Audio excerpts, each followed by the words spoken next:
Waynes in the 90s. They were misconstructed, misunderstood, and overused. But how much did the Waynes dictate spoofs?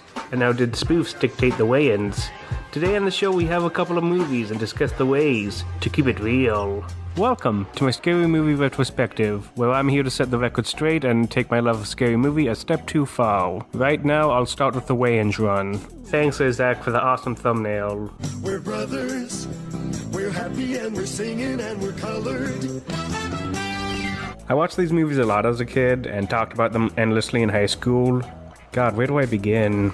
I guess we could talk about what could be considered Scary Movie Zero, or at least in Europe or whatever. Don't be a menace to society while drinking your juice in the hood. Nailed it. The trailer for this is also on the DVD for Scary Movie 1, so I feel like I should put it in now. That sounds not cool in my head. We're going to answer some of our critics who say we can criticize films, but we don't know how to actually make cinema. The truth is, we've been making a lot of films over the years. The movie is very Zaz in nature, and for those that don't know, Zaz humor is basically like a live-action adaptation of old Looney Tunes cartoons, except the joke of the, hey, random 1950s pop culture joke actually really lands. And even though this isn't the first Wayne spoof, this is the first that showcased John and Marlon Wayne's acting ability, the chemistry they have together, and how far they can go to criticize a genre, in this case a hood movie. What do you want? You know what, I'm glad this movie killed the drug-dealing baby joke. It was never funny. It's still not funny. I also thought Regina Hall was in this movie as like a minor cameo, but she's not. It's probably my favorite movie from them. A spoof always gets bonus points for getting an actor from the original movie they're spoofing. Also, when we're watching this, it also gives off this home movie feel to it. I could tell just being on the set was probably the funniest shit ever. It's crazy how they were able to turn a bunch of hood dramas into a live-action Looney Tunes movie. Better than their actual attempt at a Looney Tunes movie. Lastly, if you haven't seen Don't Be a Menace but love Scary Movie, I highly recommend it. Which if the movie had been made by whites, would be instantly categorized as racist. And I can't recommend Don't Be a Menace. Oh, I recommend it. I laughed throughout, and no matter how much I gush about Scary Movie satirization, I do think Don't Be a Menace did a better job at it. That could just be a symbolism versus meta-commentary thing.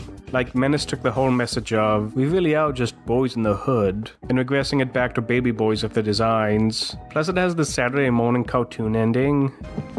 You know you fucked up, right?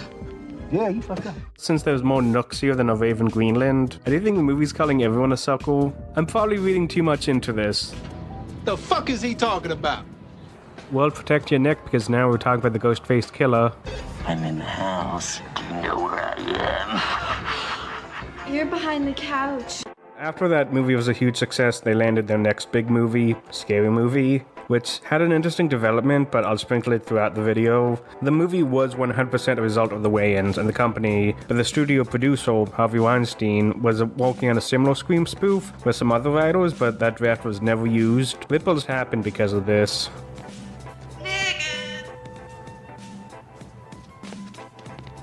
I should mention my experience with Scary Movie before I start this. So, Scary Movie 3 was a kid's movie. My mom got a DVD of the first two without reading that tiny blurb on the front. Yeah, some scenes. Now I'm here. Of the hot, new, hilarious comedy, Scary Movie. One has a great opening, using the meta-commentary from Scream and applying it to the Wayans' point of view. Kazam, you know the one where Shaq plays a genie? That's not a horror movie. Well, you haven't seen Shaq act. So in this movie, you got Cindy. She's the final gold protagonist, who's a spoof of Sydney from Scream. That's going to be important in the sequels. Kind of weird seeing Sydney as Cindy. She's clearly based on Casey. Hello. Hello. You also get the generic white people too. I'm sorry, I still don't remember their names. They're just here to build up the body count for the movie, or lack of body count in the second movie. I should really mention that later. And even though I'm focusing on Sydney for this movie, every kid in this group has the same amount of attention as her. She doesn't feel like the main character in the movie, even after everyone dies. It's kind of like Charlie and the Chocolate Factory, except you cut the first 20 minutes of the movie and Charlie is as equal as Mike TV. Bang! Bang! Hacking through the mainframe! I thought there was only one white guy in this movie. I wonder why. Oh, that's why. You also get your token weed character. It's a 2000s teen sex comedy. You gotta have the weed character. Yo, pick up the phone. What's up?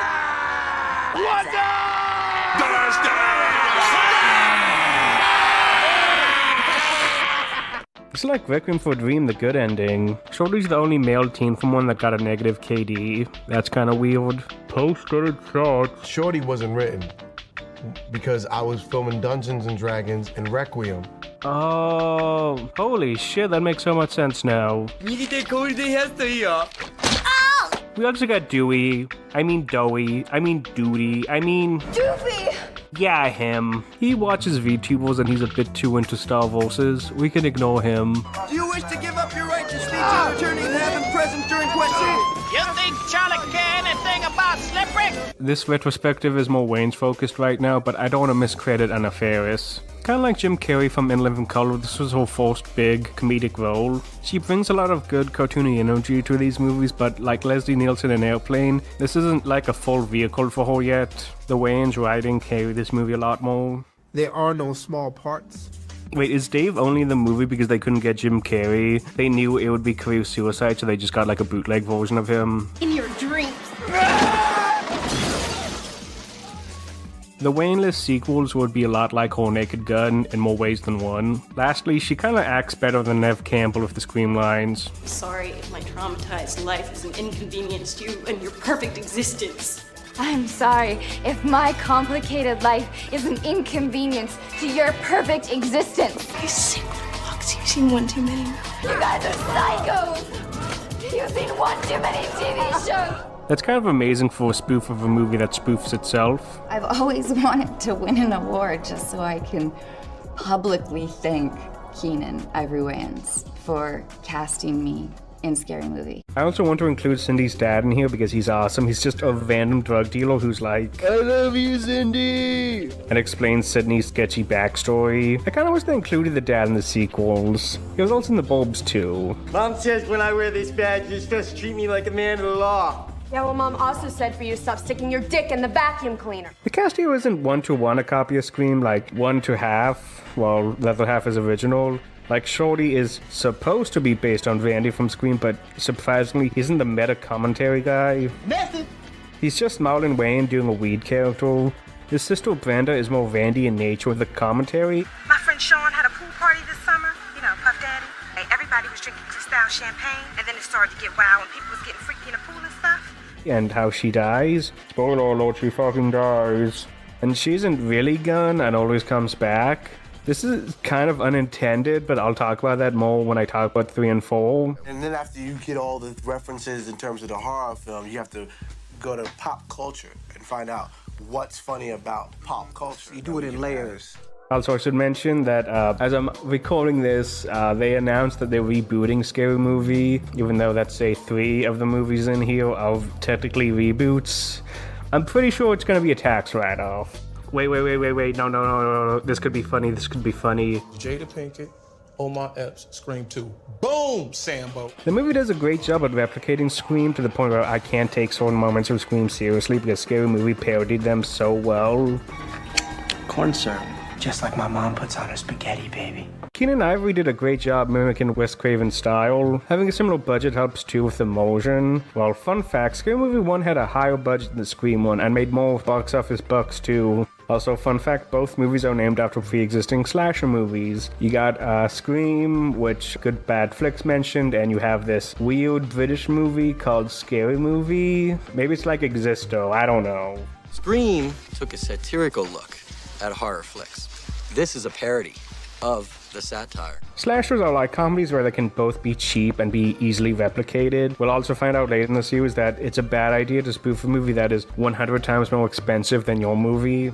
This is probably the most accurate spoof movie alongside Airplane, where it does a great job replicating scenes and dialogue from the original. You watch horror movies and they're always so dumb. And unlike Airplane, this wasn't exactly a love letter.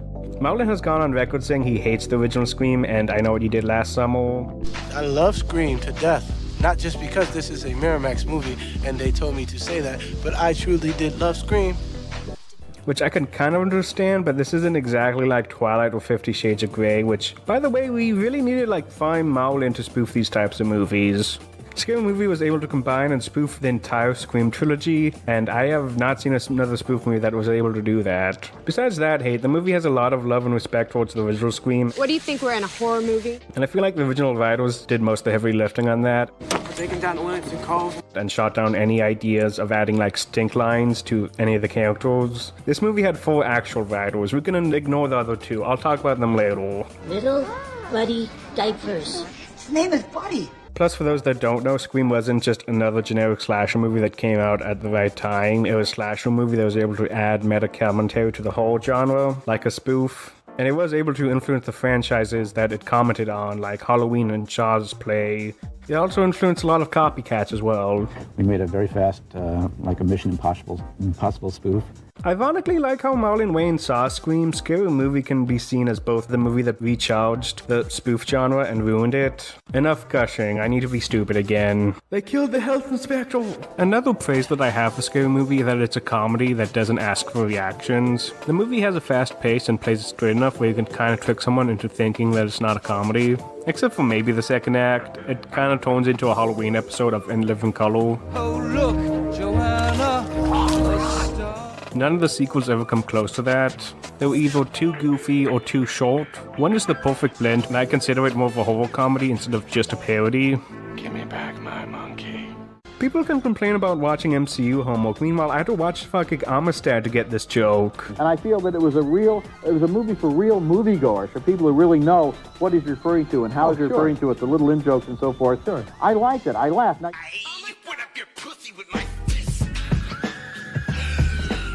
I also want to talk about the main killer of the movie, Ghostface. It's not Screamface, it's not Sharp-Hand Joe, it's legit Ghostface. And for those that don't know, Ghostface was a Halloween costume before Scream came out.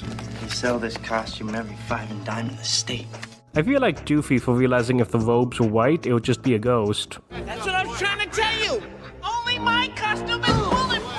Anyway, they turned a bumbling, unprofessional killer and exaggerated him into a mix between Buster Keaton and Bugs Bunny, which is brilliant. Without pain and deprivation, one can never experience true pleasure. This Ghostface would rather take Manhattan Muppet style than Jason style. His identity sure is a mystery for now, that's for sure. Yeah, spiral staircase, I never noticed that. You gotta love how the masked killer is very expressive. Kinda matches the concept out for the OG Ghostface. OGF? And let's be honest, for millennials, this was our Ghostface. I also want to mention that the actual Ghostface outfit does show up in the scene right here, which does make Scary Movie part of the big boy table, despite some debatable humor. My favorite scene is when the gym teacher crossed their legs. Which I can understand why some people don't like it, but I don't think the movie's that malicious about it. This is a movie made by a lot of young people, and most grew up to do great things and help the next generation. Except for one, he was in Frank McCluskey, and his character came back to do some weird George Wood-esque videos. Like taking all those stereotypes and going, look, I want y'all to see how stupid you look in this, and then, I want people to be able to laugh at it. Plus, I made some bad videos when I was a kid, and I was able to grow and become a wiser person. 1, 2, 3. On topics about the movie that didn't age well, I can talk about the love interest. Like, the arc in both movies is always, hey, Sydney, can we have sex? No, not now. How about now? No. How about now? No. How about now? Fine! It always feels forced and leads to the worst jokes. How could you take advantage of her? She's passed out. I know Don't Be a Menace has similar jokes, but it's all about momentum with the jokes. A joke that doesn't land is fine. Where he at? He was a popular guy. As long as a better joke comes up to make up for it. So wait, the titular babies are in the titular place? What the fuck? And when the worst joke of this movie is intercovered with the best joke of the movie, it doesn't work. I'm not one of those guys who thinks sex shouldn't be in movies or these topics shouldn't be covered. I just find it weird that the strong female lead character franchise started like this when the later movies had better representation. How much will I get for this? You betrayed me, bitch. I guess we can talk about the killer reveal now. It's just these guys. We have a bit where Sean talks to the audience a bit with Marlon's thoughts on Scream. Did Scream have a plot? No. Did I Know You Did Last Summer make any sense? And what about the sequel? What the hell is with that fat white Jamaican? Oh, I want to kill that motherfucker. Again, even though I disagree with the statement, it's still pretty clever putting it in the movie. I feel like this scene influenced a lot of Channel Awesome skits. The bigger twist is Ray isn't gay. You made love to me. No, first of all, you suck my dick. Call me gay. Marlon Ray would just be into momdom at this point. We also get commentary about the Wayne Show too, before the movie does a shitty Matrix spoof that ruins the flow. But that's fine, we have a legit good twist. He was just pretending to be retarded.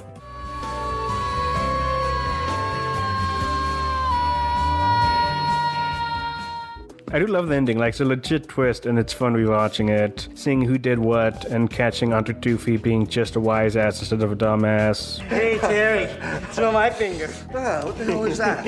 My ass. And it was a smart use of keeping Doofy away from a distance. Knowing the Wayne's track record at this point, it could have been worse. Oh, look like someone's about to join the ranks of the disabled. At least there wasn't a random evil twin character that was never mentioned before. Posted thought. Sorry, but after watching Frank McCluskey so many times, Ghostface's voice in some scenes are 100% just David Sheridan. Jiminy Christmas, this guy's gayness is off the charts. Go ahead, call the cops. But you might want to check the back door first. But wait! There's more! Hang on to your seat, baby! Cause this one's a screamer! It's fun seeing Scream and Scary Movie as sibling movies to each other, to the point where Doofy is an unofficial Ghostface. I get Doofy a lot, which that was a Scary Movie. I'm Dewey, not Doofy. Get it all the time. Yes, Doofus. Which is probably the highest honor a spoof character could get. There are certain rules that one must abide by in order to survive a horror movie. Wait, this is a deleted scene? Nah, I can't find it. Damn, they really wanted Shorty to be the side character. Wait, is this from a TV edit of the film? It was edited for TV, you know, all the good stuff was cut out, and it got me thinking of us. It would be crazy if this franchise had a lot of deleted scenes. I like the TV scenes more than the deleted scene. They were very early Family Guy-ish. Where are we going? Oh, to the flank station! And they kind of had a lot of character moments. Kind of wish the Wayans had a scene together, but maybe they're building up to it. Ghostface's voice is pretty cool here too. What do you want? I'm gonna gut you like a fish. And I like how this scene is like a funny foreshadow to the sequel. I wish this joke made the cut. There. That's a good boy. I can say the normal cut takes itself more seriously than the TV cut. I didn't kill anybody, I swear on my mother's life. Oh, poor you. Which is kind of important for a parody movie.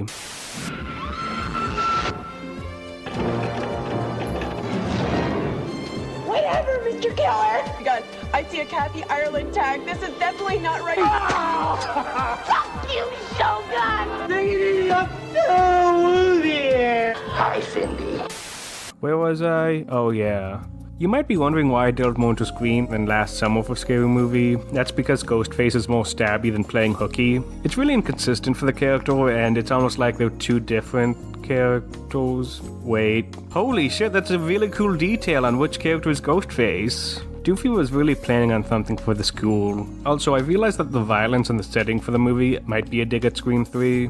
We're doing the things that Scream thought about doing, but didn't do. Because originally it was going to be at a high school before stuff happened. Kinda fucked up, but I'll allow it. This could also apply to how Scream 3 wanted to bring dead characters back, like Stu, but couldn't. Meanwhile, Scary Movie could bring their Stu counterpart back. Come to think of it, Ray and Bobby's motives were pretty airtight compared to everyone else. If your father snapped, your mother's anniversary set him off and he went on a murder spree killing everyone. We're copycatting a serial killer that already exists. It's the perfect crime, Cindy. Like, you're really just asking for Columbo to bust in and be like, you know, my wife's friend, he makes the best ribs on this side of the Delaware Water Gap, and he gave me some advice on making them. Typically, you don't tie up the pig after you kill it. Do you two remember why Mr. Campbell had rope marks on him for 2 days? And guess what? It worked for Doofy. Maybe these two rodeo clowns are the real pesto disguised this whole time. Also, Wayne, you're a dumbass. You got beat by a guy that tactically shit himself. I got poopy. Oh shit, that police station's an iPad kid. The comparison goes deep enough where the original poster was a nice homage to that one scene from Scream. I kinda hate the poster format they went with, because for all of the sequels, it's either a 30-second cameo or lies. Wait, I thought you said no sequel. Let's face it, baby, these days, you gotta have a sequel. Also, these two Matrix posters almost make me forgive the ass pull at the end. Hello? Watching scary movies. I don't think Scary Movie dumbed down the spoof genre like so many people believe. I feel like it made spoofs more crude and have more bite to them. Basically just American Pie at Woodsboro. Damn, now I want a Your Treat Meets Hostel movie. Scary Movie still has the same passion and thought for the genre like Spaceballs or Airplane. Hell, even those were products of their time too. I blame spoofs around that time for poisoning the genre like Hot Shot, Spy Hard, whatever the hell this is, Alien Resurrection. Scary Movie was able to properly satirize the plot, message, impact, cinematography, and censorship of Scream. Meanwhile, these clowns couldn't even get off with fans. I wonder if there's a movie to prove my point that parody was getting dumber even before Scary Movie was a hit.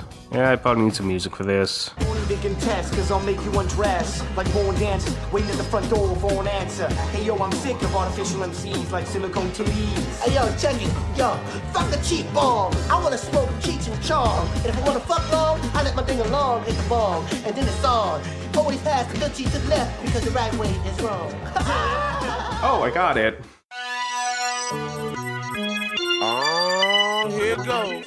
Now, in between Scary Movie 1 and 2, there was a similar movie with a shitty ghost face mask. Shriek, or some people say Squidlifter, was a completely unrelated movie that spoofed the big two slashers that Scary Movie spoofed. The main difference is that no one is darker than an eggshell except for Coolio. Rest in peace, Coolio. I just realized Shriek just spoofed Scream 1 and I Know What You Did Last Summer, and not the sequels, even though they came out at this point. Why did it come out in 2000? There is a spoof dying to get made. Both movies share a lot of jokes, but I could chalk that up to just being a coincidence. This isn't a Zaz movie just yet. Screw it, I'm not selling this movie. It's just High School High. It's just High School High, but white. However, some shots straight up just look like it's from Scary Movie. Not in like it's replicating Scream, but more like this just looks like a sketch. One plus side, I could say that it wasn't completely banking on Scary Movie. Like, you don't have, like, from the producers, a Scary Movie on the DVD, and the poster is different, unlike the other copycat movies. This is a cursed 4-pack. Poster thought. You French fuck. Also, I like how they slapped Coolio onto the poster when he's literally just playing a French ripoff. Also, this random 5-second character too. What the hell? Is Chucky Matt Murdock? Could both posters be a highbrow reference to the Drew Barrymore poster? Perhaps. I should bring up the Poster Keys poster too, because it's something. They'll never be the Japanese poster for Scary Movie 1 or 2. Is that King of the Hill music? I think the movie is more comparable to Not Another Teen Movie, mostly because this is way more American Pie than Airplane, plus every character kinda sucks. He's gonna tell my fucking mom. Thank God the biggest problem Sydney's group had was that there was a serial killer on the loose, or not. Oh my God, Becky, why don't you go to the prom with me? I'm such a virgin. The Scary Movie is Charlie and the Chocolate Factory without the intro. This is Charlie and the Chocolate Factory, except everyone is the Snozzberry bitch. And there's Ernest too. Beauty is a state of mind, but more closely resembles the state of New Jersey. Every character here is so bland, and unlike most slashers, they don't really have a fun death, except for Simon Rex. See you in Scary Movie 5, dude. This movie put a lot more effort into the visual jokes instead of the story or dialogue, which sucks because entire scenes just feel either boring as shit or the pacing is so off it's like I made this movie. This movie is less than 90 minutes, but 20 minutes is with this terrible love story with the Tom Arnold cop and some bitch, and it just leads to nothing. It's even the synopsis on the back of the DVD. Like, the idea is fine, just have a bumbling cop do stuff while bodies is happening in the background, but he just isn't funny at all. Like, why is he in here? Also, the love interest is as fake as the DVD cover. That the record show that I never fully watched Scream, but I watched Little Man 5 times. Key! I want keys! Give me the keys! I need these! I want keys! And I'll be right back, man. Also, my point still stands because Scream is not a rom-com with Tom. Am I being too mean to this movie because it was at the wrong place at the wrong time? Right, buddy. You show that turd who's boss. You know what? Thanks, Tom. What a fag. Let's go pin it on his locker. This movie also tries being meta about being a parody movie, but I feel like they never watched an actual parody movie. Of course, rule number 101, you can't have a successful parody without mocking contrived, confusing endings. Which Naked Gun movie had an ass-pull ending?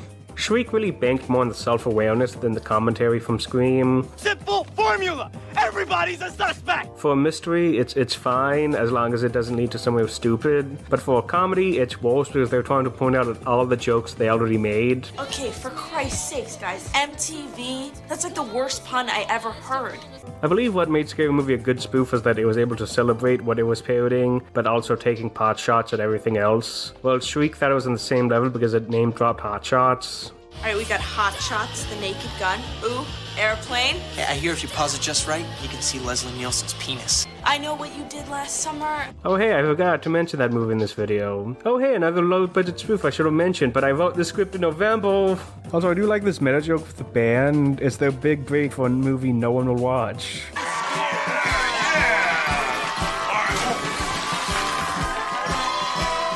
Shriek shows how much smarter Scary Movie is and how better paced it is. Like, the Wayans were able to properly satirize Scream by using its narrative to satirize slashers from the late 90s instead of the late 80s. Meanwhile, Squid Lift was like, hey, let's make a love story with the cop and the reporter that goes nowhere. Yeah. Like, I don't blame the writers for this. The Zaz formula was getting very old at this point, much like slashers before Scream came out. 10 years later, the gags are still funny, but they're not exactly new anymore. And it needed a rejuvenation, but sadly, the movie came out 6 months too late. I don't want to be too mean to Shriek. There are some good jokes in there, like the airplane watch party. And don't call me Shirley! I do like the idea of watching a regular movie like Air Bud, but treating it like a thrilling horror movie. I guess Scary Movie did that joke first, but this movie's more like a what-if or a thought experiment for Scary Movie instead of an actual competition. Did I mention how long the ending is? And how the pier scene repeats 4 times? I mean, you could have a field day just looking around in the background. Ghostface also sucks in this.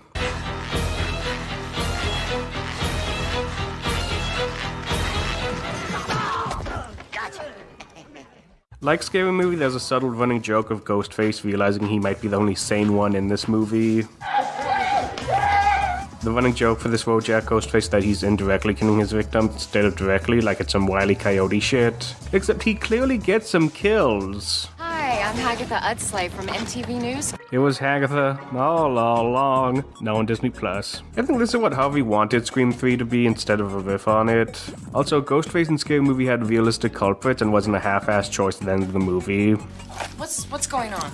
They're identical. I'm my own grandpa. It was treated like an actual twist and wasn't in any of the trailers. And also, since I'm doing a video on Carpool, let's face it, Tom, your ass ain't no Agent Terrace. The primate from Jay and Silent Bob was more realistic. Hamburgers, cheeseburgers, get over here. In order to be funny, you gotta push the envelope. This movie starts with the others chicken out. I love how Scary Movie does the whole school violence situation as a punky fuck you for backing out on bloody kills in horror movies. And like an edgy teen, Shriek just thinks school violence jokes are enough to carry the movie. I know it's kind of unfair to compare these two movies, but they're so oddly similar even down to the fact that they have post-credit scenes. Not every movie needs a post-credit scene.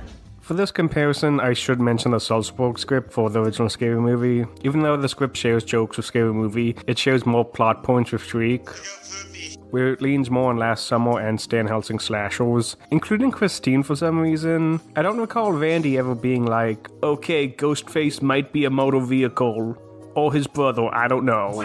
Like, I kinda get it, both Scream and Last Summer both name-dropped a lot of movies, but it's not like Scooby-Doo. Okay, maybe it's a little bit like Scooby-Doo. The Salzburg script is more like Spy Hard meets Date Movie in terms of quality. Like, it's full of bootleg Zaz jokes, being weirdly mean towards Drew Barrymore, and confusing Michael with Jason. I don't think Salzburg were the brains for Scary Movie. Carmen Electra, watch your back. I honestly think all 3 scripts are just a weird coincidence. What's extra weird is that the ending for the script is a spoof on Halloween H2O. A rarity for the writers to not spoof something from the trailers. Oh right, there was a Kevin Williamson script too. I was trying to create something new and different that we haven't seen before. I wanted it to sort of just be perverse and very sort of satirical. All 3 scripts are homage to Kevin Williamson movies. For most of his work, that makes sense. Last Summer was basically just a less meta version of Scream at Dawson's Creek. This isn't like High Anxiety where it's a celebration of all of his work. I don't see any faculty or wasteland references. But I do see Teaching Miss Tingle, the Imperiax of his filmography. But working with William Kevinson was really a great experience for me. Most of them are mindless though, acting like his following, but I think Scary Movie does a great job combining his work. We get a nice homage to the Halloween scene from Scream with Halloween H2O as the movie they're watching. I feel like a demo movie would have just picked Scream and riff on it. I wish that Wayne saw Halloween Resurrection, that would have been dope. Does that mean Shorty watched Scream 2? Oh wait, that makes sense. Yo, son, it's like I've seen this all before. They had a killer at your old high school, Shorty? Nah, it was in this movie Scream. Same dialogue and everything. Another reason why I think Scary Movie wins is because it takes itself a lot more seriously, like no one is truly dumb. Cindy can be naive and her friends can be selfish, backstabbing, and cocky, but they're never senseless. Sex can be a beautiful, sensual experience between a man and a woman. You're a dirty old whore. Plus, most of the random jokes are like foreshadowing to the twist, like with Doofy Shenanigans, or the joke that Bobby is both bi-motorist and bi-curious. They feel like characters from this weird world, with genuine fear and dread. They are very comparable to the characters from Airplane and Disaster Movie. It's also true for the sequel too, kinda. I mean, did Norman Bates have a motive? No. Did they ever really decide why Hannibal Lecter liked to eat people? Don't think so. See, Watching television shows doesn't create psycho killers. I don't want to bully Shriek. Scary Movie was made by basically the same company that made Scream and exploded at the box office. This first one was so big, you know, we opened at $42 million. Yes. Which was unheard of. Yes. And they tried to say for a black director that was a record breaker. No, that was a record for just a comedy director, period. Don't you minimalize or marginalize my success by you trying to label it. Meanwhile, this at-home alternative was made by a record company? Wait, they made the Dexter hip-hop album, what the fuck? Like Coolio, De La Soul, will.i.am, Prince Paul, and more. The last thing is, I find it weird that Scary Movie is the only project that had Bill and Stu as Ghostface. Like, that's Ghostface's entire deal, like it's multiple people in one suit. Yeah, mostly. You're absolutely right. I'm the first to admit it. If this were a scary movie, I'd be the prime suspect. It is weird how both movies have Dewey as Ghostface. I feel like having someone that's a crazy fan of Scream who's so obviously the killer would be a better joke. Who were you expecting, Billy Loomis's mother? Real missed opportunity for both movies to not do the TV kill with like a PS2 or something. Kinda weird they never did a sleeping with the fishes joke either. They probably did copy each other. Or maybe those two nipple babies wrote the script. And it had to be you with all your lies and bullshit theories. What is your problem? Also, before I move to the haunted mansion, I want to share a neat fact about these three movies. So the original screenplay title for Scream was Scary Movie. Then one of the drafts for Scary Movie, not the ones, was called Scream If You Know What I Did Last Halloween. Then you have Squid Lifter. What I'm saying is, welcome to the family, son. Come on, man. Oh, please, please. By definition alone, they're inferior films. It's bullshit generalization. Many sequels have surpassed their original. Oh, yeah? Name one. Yeah. Now that we're done spoofing slasher movies, let's start spoofing haunted house movies. Probably my least favorite horror genre. There are a few that I like, but Jesus, the market was so flooded when I was a kid. You got your Sinisters, you got your Conjuring, and your paranormal movie, what the hell? So the story behind 2 is that Harvey greenlit a sequel on the condition that it has to be finished and released in a year, which isn't a lot of time for a movie, but even with my criticisms, I am glad this movie got made despite its obvious rushed production. A writer's strike at the time didn't help too. I'm starting to think this Harvey guy's a piece of shit, am I crazy? This is an omen. What we gotta do now This is a bad omen. The Wayans did cook a lot for the first movie. It came out 4 years after the original Scream and was able to roast the entire trilogy. And for 2, it took them a year to spoof some trailers. This tactic won't get better from here on out. So, what do? Just go see a lot of movies and take notes, or what do you See a lot of movies, see what's appropriate. There were some reports that 2 was the movie the Wayans really wanted to do. But looking at the layers for 1, it's kind of like Kevin Feige being like, yeah, I really never liked The Avengers. I only did it so I could do a Mort the Dead Teenager movie. But then Rick and Morty came out, so I'm just stuck here. What the fuck's Latveria? I thought I told y'all niggas before, y'all niggas don't fuck with me. So the movie opens up with some repossessed shit. Man, the movie is more lowbrow compared to the first movie. I'm lamenting the old aspect ratio. This is a requiem for a Scream. Also, unlike 1, the opening isn't referenced again, and before you type, hey, this is probably hinting at the possessions later on in the film, the two possessions are very different, but I do wish this bitchy Valerie Vomit was in the rest of the movie. Hey, remember that scene from Family Guy? This opening has more red flags than the Soviet Navy. Talking about my homeboy, Father Maillard. Both started thought. Fuck James Woods. I didn't even like this scene before, and now it's so fucking gross. The child won't even let me touch her. Yeah. Sometimes you have to give them candy. Ooh, a piece of candy. Now we're back to the present. I'm about 20 years too late. So the actual opening of Scary Movie 2 is if Scary Movie 1 never ended, which is nice for fans of 1, but it kind of loses its steam. Right, left, right, kick. Man, this dancing scene just made me realize how weird Shorty is in the first movie. Like, he had no real relationships with any of the characters. He's just Marlon doing a bit. Are we going to see Doofy in this one? I never did like that cartoon. When he was with Mickey, Okay. So we got most of the returning cast. What happened to Cindy's first boyfriend? Maybe he didn't get into college, I don't know. I still don't know if this white lady's from the first movie. Well, I play this young girl, Sydney Prescott. Also, you got Buddy, played by Neil Patrick Harris. His name is Buddy. Wait, what do you mean it's not Neil Patrick Harris? Okay, let me tell you a story. For years, I thought this was Neil Patrick Harris because YouTube comments gaslit me. And I thought that shit for years until I watched it with Pesto. My reality shattered when I realized it was just Malcolm's brother. I swear, my breakdown was like 20 minutes. My little demon double. Hey, remember the love interest from the first movie? Let's just rush it and make it worse. Domestic abuse funny and sexual assault. What the fuck? I love how they couldn't write like a possessed Buddy for these jokes, and Sydney just ends up getting buddy all up in her face. I'ma piss on your face, and then I'ma fart in your mouth, yeah! I'm not wrong about that mom-dom comment I made earlier. Where did you find these kids? Sir, they're all survivors of the Stevenston County Massacre. This movie's humor's all over the place with terrible cuts, so I'll probably be like that too.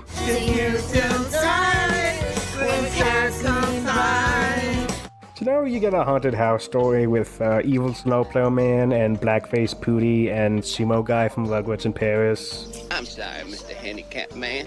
I didn't mean to offend you. I think David Cross is the funniest addition to this movie. His dry humor carries most of the scenes. I'll just run upstairs and jump into my jogging suit. I'll be right down. And him not wanting to be looked down upon is kind of inspirational, not gonna lie. He's like a step up from Crazy Legs from Don't Be a Menace. I wish he was a regular in the series so this can be like a fucked up BK Kids Club. Also, there's no bootleg Chuck Wheeler from the first movie. This is getting quite serious. Now that we're deep into the video essay, I feel like I should just say this. I don't really like Scary Movie 2. I think it has some very good bits, but it also has some of the worst bits of the franchise. And yes, I'm including 5 too. Where are you? Check the fucking music room.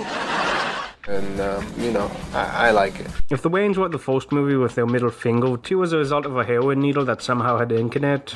1 was a masterpiece, flawless, fresh, and highbrow, and 2 is just like, let's dial up the poop and weed jokes, man.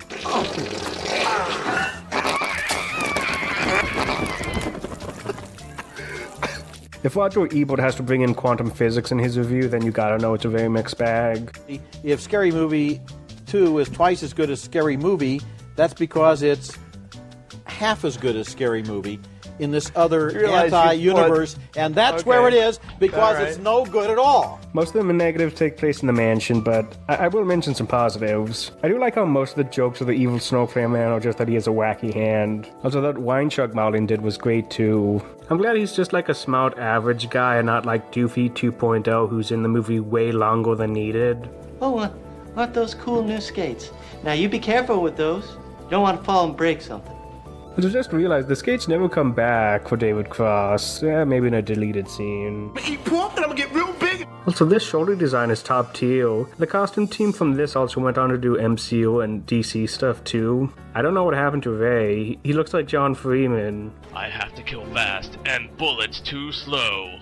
Also, if you're spoofing something unique and niche like a Nike ad and people still find it funny without getting it, it's still a good joke, which Scary Movie 2 succeeds in. Also gotta give Scary Movie 2 credit for not doing a Phantom Menace spoof. and still focusing on the whole movie, which sounds weird, but trust me, the franchise goes into some weird directions. The main spoof is The Haunting or whatever, and The Sixth Man. I mean 13 Ghosts, I'm sorry. Kinda weird they didn't do a Beetlejuice spoof, because that fucking theme is still playing. 6 friends have entered the realm of the supernatural. Oh shit, never mind. The perk of spoofing a generic horror movie is that you can evolve the script into a genre spoof, mostly, but I feel like 2 doesn't have the same leap 1 did with slashers. Like, it feels like the Wayans just wanted to do an R-rated Scooby-Doo movie instead of an actual satirical comedy. Also, no one really dies in Scary Movie 2, which kinda sucks, except for Tim Curry in a random scene, but don't worry, it's so lame that even you'll forget that it happened. Fucking FMV-ass death. 0 kills equals bad pacing. Huh, that's quite a pattern. You look at that choice of wallpaper? Who is your decorator? Mussolini? So the plot, I think, is that Henry VIII or some shit killed his wife for some coochie, causing him to haunt the house and the dead wife too because she got that Rugwarts and Pears disease. The dead wife also tries talking to Cindy because she's a reincarnation of her. Again, she's a take on Sydney from Scream. Oh my god, she looks just like you. Sydney and the dead wife really don't look alike. It's just a generic white lady. I'm not crazy! Run, bitch! Run! I love Sydney's crazy walk. Also, even though I said this for 1, Sydney really gets pushed to a side character in 2. Like, Ray is more of the main character in this, or Tim Curry. Brenda's still a nothing character in both movies, but I'm glad 3 gave her a lot more focus. I like thinking about the red dress. This movie also has a good puppet stop-motion cat fight with Cindy too. Oh, a pun. We shot it in, it took about 4 months to do this one. Yeah. What's up with this Wilson ball on the logo? It was a cut joke and they forgot to remove it. I hope that doesn't happen again. Twice. I also checked out the deleted scenes in Brenda and Pigtail Bitch had a lot of cut scenes they gave them. Fucking Angelica looking ass. And a good amount of them were good. We'll build us a plane and we'll just fly out of here. Now that's just fucking stupid. I don't know why, like, the amount of deleted scenes of this movie is almost as long as the film itself, and the movie's pretty short. If there's a fan edit that mixes the deleted scenes and cut out some of the weaker jokes of the movie, I'd probably love Scary Movie 2 a lot more. I also love how they expanded the mirror joke for Scary Movie 3. We're gonna get snatched for marbles and we're gonna fart in the tub. So fun fact, this movie was gonna be NC-17 until they cut back on some stuff, but there's not a lot of crazy stuff in this movie compared to 1, except for maybe this scene.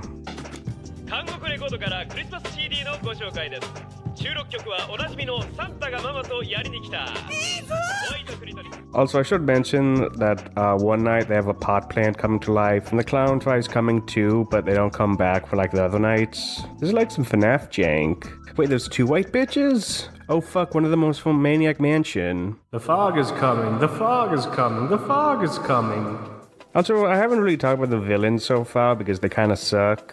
King Henry, Snowplayer Man, Chucky's mom, they all just kinda dance around like it's a PS2 game. It's sort of a letdown compared to how they handled Ghostface. They handled Ghostface so well because they exaggerated his characteristics to fit in a comedy genre. King Henry isn't really funny or memorable. I feel like with enough time and effort, he could have been great. Maybe just let him be a dick in the background like Ghostface. The movie also copies from 1, so why not? Huh. Turns out they did for the deleted scenes.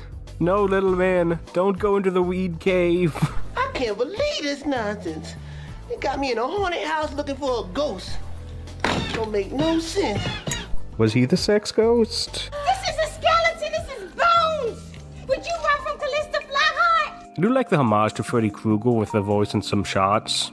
Make your best move, ass bite. Yeah, for Wes and for Wayans, I guess. Rest in peace, Craven. You're a great director. Better to have bootleg Freddy here instead of him randomly popping up and being like, duh, I thought it was on Elm Street, not Oak Street. Okay, I'll stop with that script. Pop quiz. Pick a number between 1 and 10. 6. You're lucky. Cutting down the ghost will help too, give it a lot more focus. By the 45-minute mark, I just lose interest in the movie. Like, I feel like 2 would have been so much better if it was just like Saturday 14th, where it just embraces the sketch format instead of slowing down for the second or third act. It ain't all about the size of the boat. It's the nail you're throwing it at! You might be asking, hey, wait, don't be a menace to their sketch show like Enra's Crude, what's the deal? I think what that and Scary Movie 1 did right was the exaggeration of the world and its surrealism. I think the reason why this movie loses so much steam at the mansion is because the mansion isn't a character at all, like the neighborhood or the town. I think 2 would have been better if the house was more nonsensical and random like a Soul Nether movie, instead of being like a sexed up version of Hillbillies in a Haunted House. There are certain rules you have to follow in a parody situation if you want to survive, okay? Number 1, exaggerate everything. Plus, those movies had something to say, like criticizing the stereotypes in hood movies, or that our market is clearly flooded with teen slashers. This is just babbling. Morphine? Chloroform? Horse tranquilizers? You drugged him! I did not. That's all his stuff. I feel like another big factor is that the cast is quite limited. I feel like everyone except the tattoo guy is in this movie from beginning to end. I feel like Scary Movie excelled with the minor characters like the dad and the news reporter. Same can be said of the improv from 1 too. Shithead? Have you seen Doofy? The deleted scenes fixed all of that too. You know what, actually keep the fun-sized fucker lolicon guild ass away from this movie. Wait, what? That depends on what you mean by the word. There are ghosts downstairs, Arthur. Resident Evil 1 really normalized the idea that a Victorian-era mansion had a sci-fi lab in the basement. I feel like there should be a loading screen between floors. Most of the third act is in the basement level, and it's probably the most dull part of the mansion. I miss the popped-out looking hallways.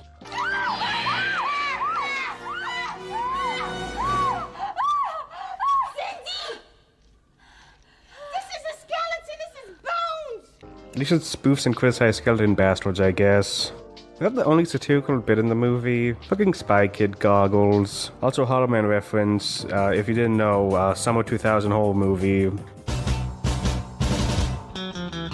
So we're still in the part of the franchise where Brenda and Sydney still don't feel like a true duo. Like, Sydney feels like the leader of Team Sonic, the main plot, and Brenda and the whole crew are pushed to the back like Team Duck, Team Chaotix. Shannon and Marlon barely had a scene in this too. Screw Brenda and Sydney, where's my range, yowie? Oh great, another aggressive boyfriend scene. Nice. You know how this will end. I'm forklift certified, bitch. Did I mention there's a Charlie Sheen spoof? Wait, Charlie Sheen? No, wait, I mean Charlie's Angels. We're not at that point yet.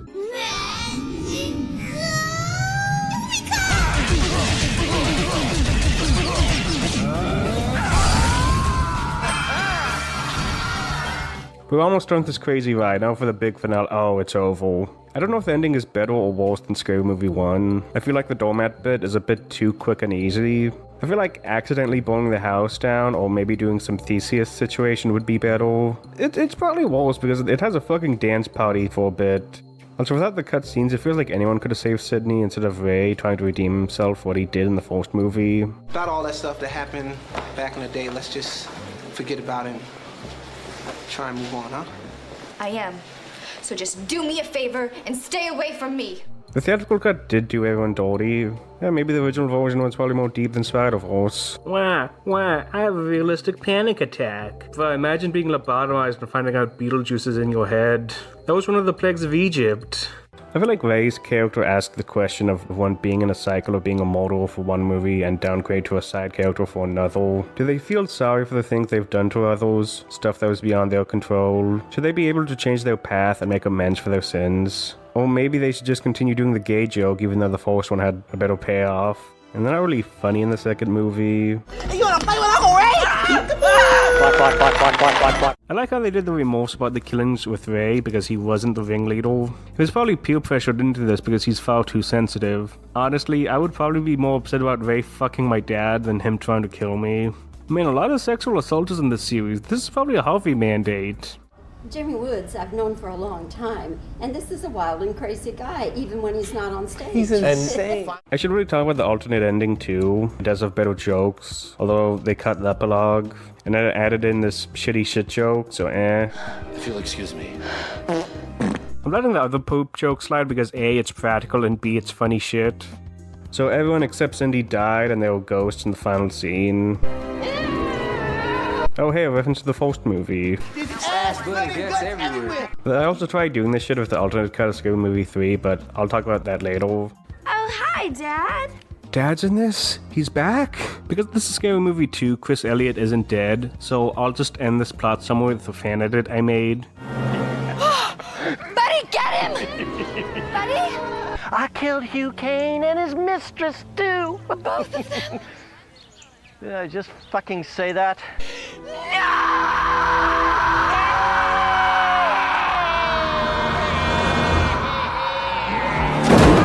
But I think the girl's name was Beavis because she gives nothing but head. Also, that was a nice callback to the alternate ending of Scary Movie 1. They definitely were cooking.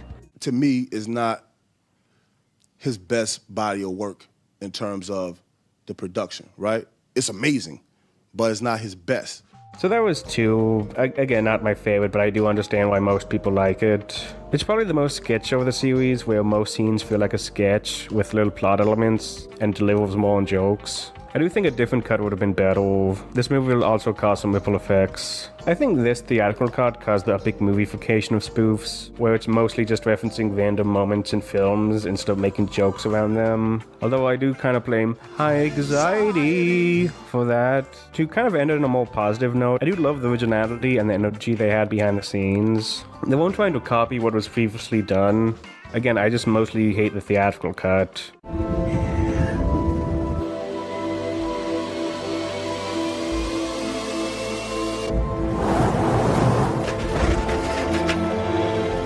So where did the franchise go from here? The original idea for 3 is just going to be a science spoof, which explains this obvious shorty-themed teaser poster, which was used for a bootleg of 3 I own. And I always thought it was kind of weird. Like, I always thought the first 2 scary movies were PG-13 horror movies meets R-rated teen comedies. I feel like Final Destination would have been a better Wayne spoof.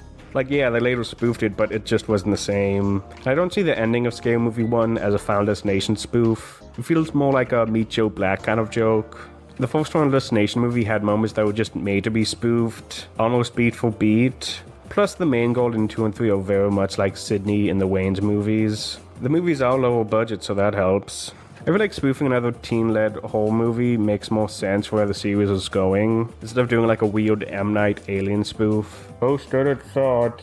Maybe the Wayne's Scary Movie 3 would have been an actual Wayne's Brothers movie. Maybe Sydney would have kept her original design instead of looking like a white chick. Or even had John Witherspoon in it. I doubt when the Wayne's Bros show ended, which was a good-ass show that didn't even get a final episode. And they were like, hey, next time we meet up, you're gonna eat cookies Rugrat style. Hyper Grady.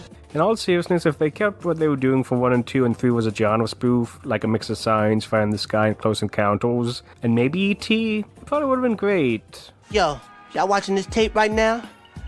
That means I didn't make it. So the story goes, the Waynes asked for a pay increase, which they dissolved, and Harvey was like, no, and fired them and got new writers.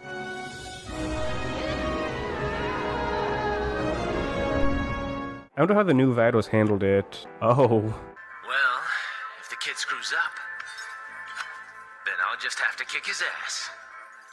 The most outrageous comedy of the summer. Critics say Scary Movie takes comedy to new heights. Do it again. Scary Movie, rated R. Back in theaters September 15th. Next, Scary Movies.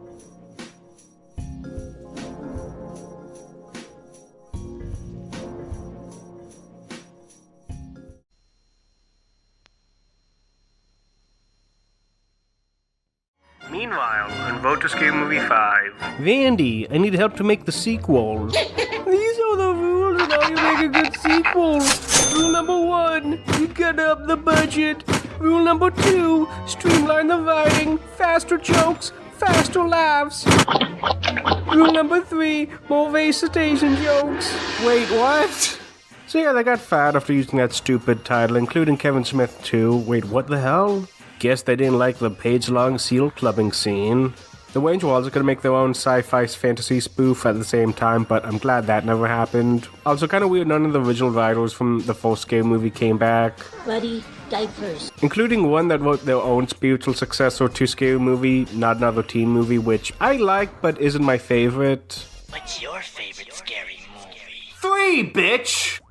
So David Zucker and Pat Frost were hired as director and writer. At the time, I thought, when Bob Weinstein calls and says he wants you to do a scary movie, I'd rather do that than end up with a horse's head in my bed. David is most known for Airplane and Naked Gun, and Pat's famous for Police Academy and hot shots, and wrongfully accused. That's the good shit, man. We also got Craig Mazin too, famous for Rocketman and The Last of Us. I'll talk about him in a different video. So instead of doing whatever the hell this was, they instead went to the science spoof the Wayans were gonna do, which isn't the best idea, but it's better than the low-budget Lord of the Rings spoof, Lord of the Ringu.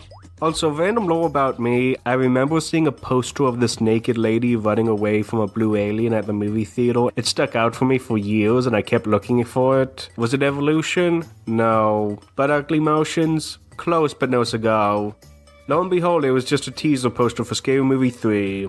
I'm just imagining someone's having the same experience as me, but it's the Ring boob poster. Speaking of which, thank you Lol Whatburger for the thumbnail, you're a great guy. True trilogies are all about going back to the beginning and discovering something that wasn't true from the get-go. Normally, the third part of a trilogy would avoid sequelitis and do its own thing, but sadly, this movie doesn't really follow it. 3 does feel like sequelitis. Now is the place to be. This shit is banging. I'm glad the Wayans are back with the series now, not just Marlon but Sean and Keenan too. I think Zucker and Puff did a good job with 3, but they sort of gentrified the series of returning to what most people think parody movies are, full of random celebrity cameos, a nonsense plot, and outdated spoofs. I take it back.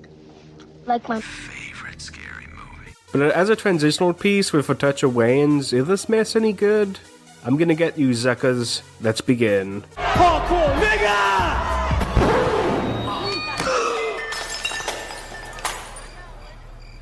So the movie opens up with the Harvey mandate. I'm glad you're dead, motherfucker. Like Scary Movie 1, it's used to establish the main spoof, Ringu, and also steals jokes from its pat. I wish I had your shaved pussy. Nobody's getting Snowball. I love to stroke your pussy, cat. I know. Muffy likes it too. The opening's alright, it emulates the tone of Scary Movie 2, but I hate how it's just bimbos bimboing about, like Scream 4. I feel like I'm watching a porn parody instead of a Zaz parody. Hi, Mom. Wait, I thought it was in the good timeline. Get me out, get me out, get me out! Like, if this was just a girly pop version of Ringu with characters from Clueless, I would probably like this more. They die, by the way. No shit. I love you, Katie! So the movie really opens up with George and Tom. They're brothers. We're brothers. And they find a crop circle after drinking some Frankie Sinatra. George is a Jesse Pinkman B-Rabbit OC going through his If I Was a Folk Star phase. We can ignore Tom, he isn't funny in this. A hat does a better job than him. I don't know if there's anybody who made me laugh more than Simon Rex. You know your teacher, Miss Brenda? Man, the movie really looks cheap in this compared to 1. We also have Cindy Campbell again, dressed up like Kiryu. She's a reporter now, and while Scary Movie 1 had commentary on journalism, this is just more like babbling. Hey, remember when Scary Movie 1 had some subtlety to it? Or when they combined the Columbine contraband with the controversy of Scream 3? I guess this is what happens when being a part of a post-Scooby-Doo generation of films, when it really needed to be post-Scream. I'm looking for something more than just good sex. I know, you want commitment. No, I want great sex. Wait, are you saying the other times weren't great? Okay, maybe not. Brenda's back too with some character growth. She's a lot less selfish in this and more supportive of Cindy. I really do love this new dynamic and the chemistry between them really pops. I wish they were longer. Hey, how's your brother doing? We had a thing, but for some reason he gets retconned out of existence. So this is like a soft reboot of the franchise, no mention of the Wayans movies. Hell, even 2 mentioned Bobby. I didn't do it by myself. Whitney and Bobby helped me. And for some reason, Cindy is still Cindy Campbell, even though this is far after Scream. I hope the Wayans got paid for that. Let's just say the Green Dolphin Gang or the fucking Rugrats restarted the universe. It's fine. Despite the same face, Sydney kind of regressed a bit during the transfer. She's not really the unhinged take of a final girl anymore. She's more of a school teacher that happened to be in a wacky situation. She's a lot like Julie Haggerty from Airplane. I'm not crazy, right? I'm sorry I had to wake you. I'm just looking for a doctor. There's nothing to worry about. No, I'm telling you, I sensed something about that cornfield. I don't mind the change, but after watching the Wayans movies so many times, I do kind of prefer the cartoony Cindy. It really gives a Who Framed Last Summer vibe to it. Podcaster VA and God's Strongest Strange Wilderness enjoyer Chelsea Rebecca once said, Sydney is one of the few gross-out female characters in a comedy, and I think that's interesting. The way in Sydney was like a personification of the hate towards the then modern final girl trope and gave her characteristics that would be way more fitting for a slasher villain. Meanwhile, Zucko Sydney is more like the straight man in a situation, but that's still kind of funny. Here, I just... That's mostly due to Anna Faris being a great actress. I bet she would have even killed it with the Seltzer script. She does all the takes, and she makes it better than what's written on the page. George gets started in the main plot too and barely acknowledges Brenda. Their asses are not in the same room. Wait, why is Brenda the school teacher or not Sydney in this timeline? Now who the fuck did that? We also get Cindy's nephew, godson. Oh, her mother's brother. His name's Cody. It's basically just Big Daddy. Plus he's a Sixth Sense spoof, because instead of doing Kevin Williamson movies, we're doing M. Night Shyamalan movies. But don't worry, I'm not gonna go crazy, mostly because it doesn't stick the same landing. From now on, I'm gonna be thinking about you 24/7. Damn!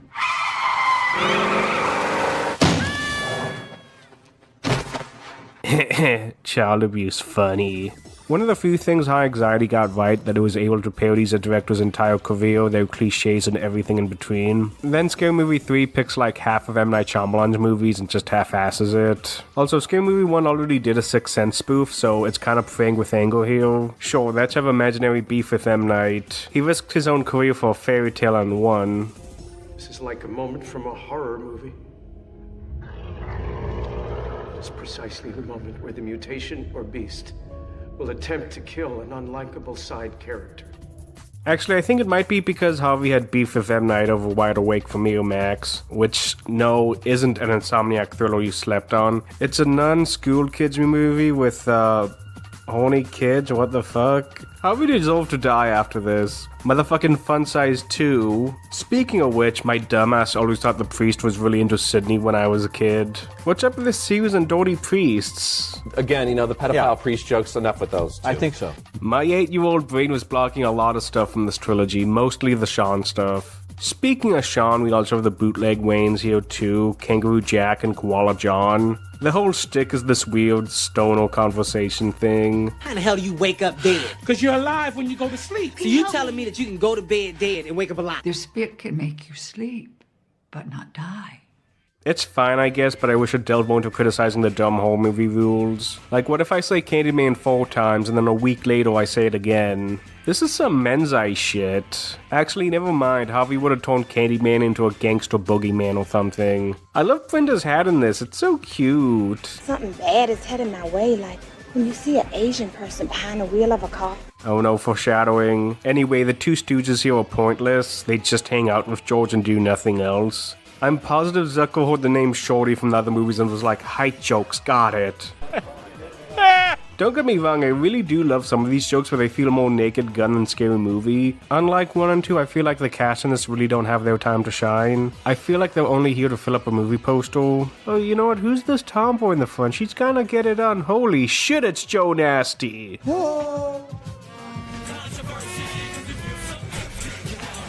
Now for the big L of the movie, where it takes shots at 8 Mile, a popular movie at the time. This really doesn't fit into Scary Movie, plus Eminem was on the soundtrack to one of them. Is it because he's from Detroit and we gotta repeat the Fistful of Yen joke? Hey yo, don't fuck with Detroit, 2 great Jameses came from there! This movie also shows its Joey cracks and the limitations it has without the Wayans. The 2 biggest issues to Zucko and Scary Movie would be the cameos, and it's just white people trying to be like the Wayans. Oh, stewardess. I speak jive. Oh, good. Scary Movie 3 is from the far side of what a Zucko-style comedy should be like when compared to Top Secret or Kentucky Fried Movie. It's like Hot Shots, where Scary Movie 3 tends to focus more on the cameos. I love you in Wall Street! The Wayans did have cameos too, but it had more depth than just showing Mos Def. Like, Coach Klein was in Scream, so it made sense for his Happy Day co-star to be in the parody. Like, what's the joke with Ja Rule being in the grassy knolls? It would probably make more sense if Eric B. was president. He was great. Ja Rule was wonderful. A pleasant surprise. How really like comedy terrific. chops. We should bring him back. Yes. Also, if we get streamers and Doofy fucking knew me in Scary Movie 6, I'm losing my goddamn mind. Judge Cameo preside. Who speaks for the defense? We get Simon Cowell in this too because, I don't know, Scooby-Doo shit and American Idol. I'm not a Bling era guy, but besides Fat Joe, I don't know who the fuck anyone is. Who's gonna walk through the door next, Parappa the Rapper? How about using more rappers that are more common in the acting field like Nas or DMX? Oh wait, there's some pretty bad belly flops. I'll allow Wu-Tang because it's fucking Wu-Tang. I would also allow Children of the Corn too because that makes more sense. Everybody wants to get involved in everyone else's problems. Exactly. No, Drama with a comma. For comedy, I think this would make more sense if you had someone like De La Soul, Mr. Love Goggles, or JD. Or even ones that were in scary movies like Busta Rhymes. Yeah, like true gangsters, I guess they only pick the ones with mass appeal. I just realized most of these cameos aren't even like funny at all. I guess Zucko never saw the Cannibal Cannabis classic How High. And only in a movie like Scary Movie 3 could you cross these worlds. I think the real reason why they were doing this is because they want the core audience from 1 and 2 back for 3. I'm white, and I'm capitalizing on a trend that's currently rising. Mix it with Curly and Larry and Moe. Hey, yo! Wait, where was I? Oh yeah, the second topic, yeah. I'll see you later. Bye. Yo, what's up, B? How you feeling? What's going on? Yo, let's bounce, son. So like Cynthia the Doll, Zucko tried imitating black culture. I don't find it a coincidence that a mostly black-written and directed franchise just so happens to be full of random cameos the moment they left. Are you telling me rappers so happened to cameo like that? No, he orchestrated it. Harvey! The Wayne scary movies were closer to Harlem than Melrose Place in terms of the commentary and vibe. Now it's turning into Malibu with this Most Wanted shit as a selling point. His ass ain't Bobby Caldwell. Bobby Hoboken? Maybe.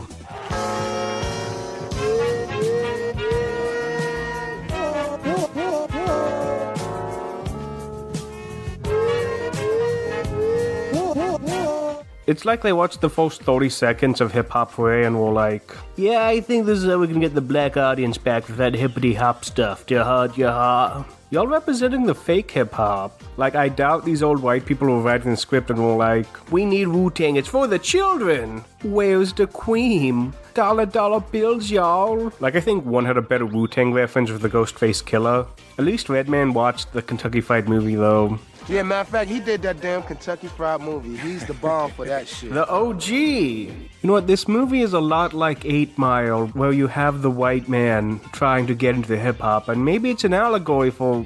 You know what? No, that's stupid. Manipulated the freedom of the black man for his own political career. Free brother! You know, I know this is a lot coming from me. Double Toasted and Frim were a lot of my influences, but there's a difference between taking those influences and doing your own thing and then just trying to be black.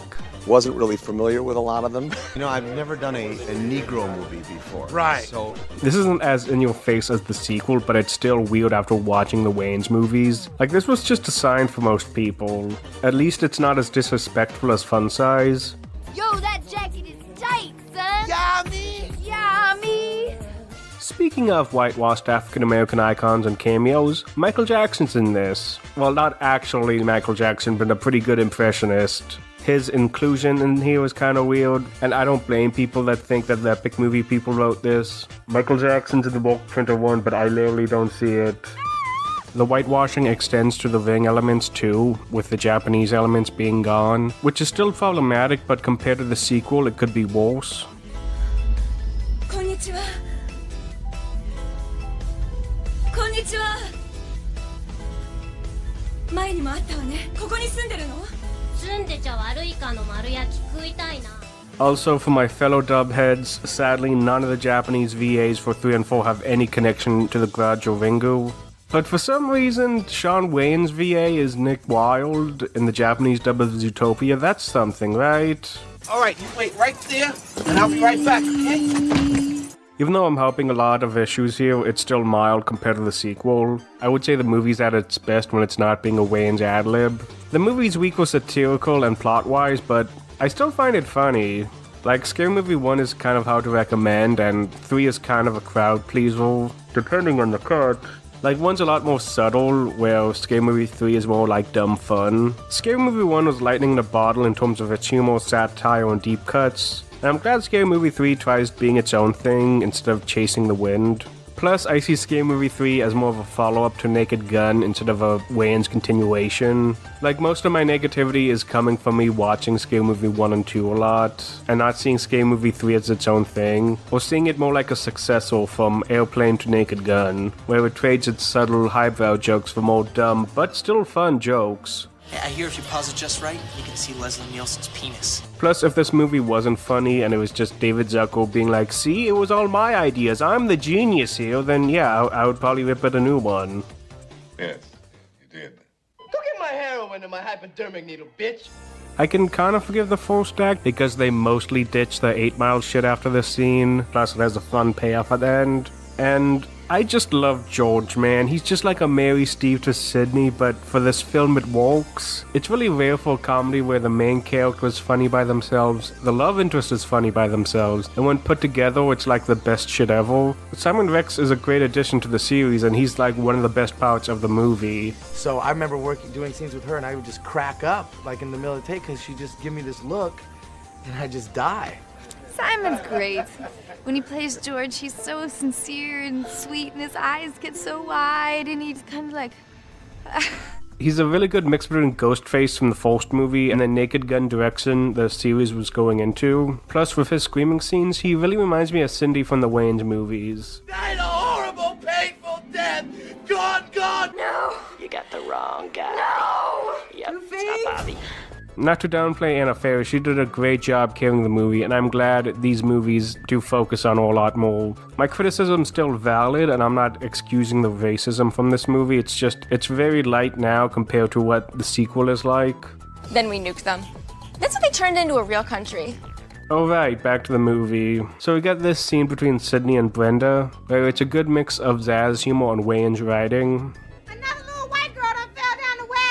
And it copies a few cutscenes from Scary Movie 2. It's very nice for David to not have an original idea for the movie. Anyway, the main villain shows up. Sadako, or her localized name, Tabitha? Oh, come on, not even a Sadie. So Tabby, it's like I'm talking to a cat.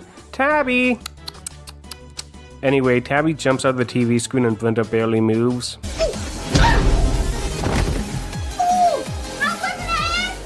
So Brenda is deader with only a TV tape as evidence, and Cindy goes to Hellworld to find more information of the tape. Hell sequel, I don't know.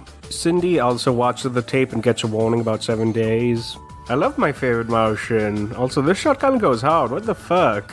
Jesus Christ, lady, I'm giving you 7 friggin' days. I can come over there now and kill the shit out of you if you'd rather have that. Huh, black and white killer that's obsessed with tapes and talks on a phone. Where did that come from? Don't worry, it's not a complete retread of Ghostface, but I'm still mixed on Tabby. Like, I'm glad they did their best to change it up. You can't deny Ghostface was the face of the Wayans Scary movies. He was kind of the main character for Scary Movie 1 if you really think about it. It was smart to put her in a few scenes to avoid a direct comparison. The thing I hate is that she's more of a retread of the ghost from Scary Movie 2. Yes, she's a ghost in Vingo, but David Zucker didn't really give a shit about the source material, let's be honest here. I wouldn't mind if they did more creative stuff with her, like make her a demon or a computer virus. They fucked up Billy in the sequel, so I can dream. Maybe she could have been an alien. Shit, those were demons too. Oh, the silicon.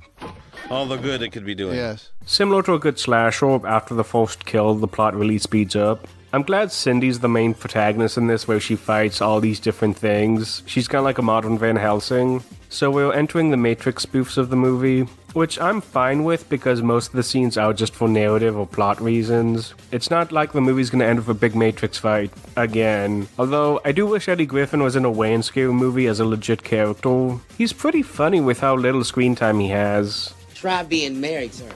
I care shit about women I ain't slept with yet. We also find out the tape is powered by a Forsaken child? Damn, Cindy's apartment really reminds me of the one from Final Destination 2. Cody and I were playing a fun game, and then I looked down and... Also, George fucks up and gives Cody the Ving disease. The phone guys know Dave Sheridan, and he's like Bentley from Sly Cooper. I'm calling from Reader's Digest with a fantastic offer for Cody. Now Cindy has a big reason to stop the tape, except she would still die first, and Using the tape to raise tension is kinda stupid, which, yes, was a plot point in Ving and Vingu, but again, I don't think a parody should copy all the beats to raise tension if it doesn't make sense in the parody. The course isn't exchangeable between people like the actual movies. Like, the relationship right from the start doesn't really mean anything. If the relationship was more Bubble Boy or Waddle Boy, where Cindy is comedically overprotective, that would make more sense and still have humor to it. Also, having the Grudge tape be a weird Adult Swim bumper would be funny too. It's fine, I guess. They do handle the sign elements better with the dead wife flashback.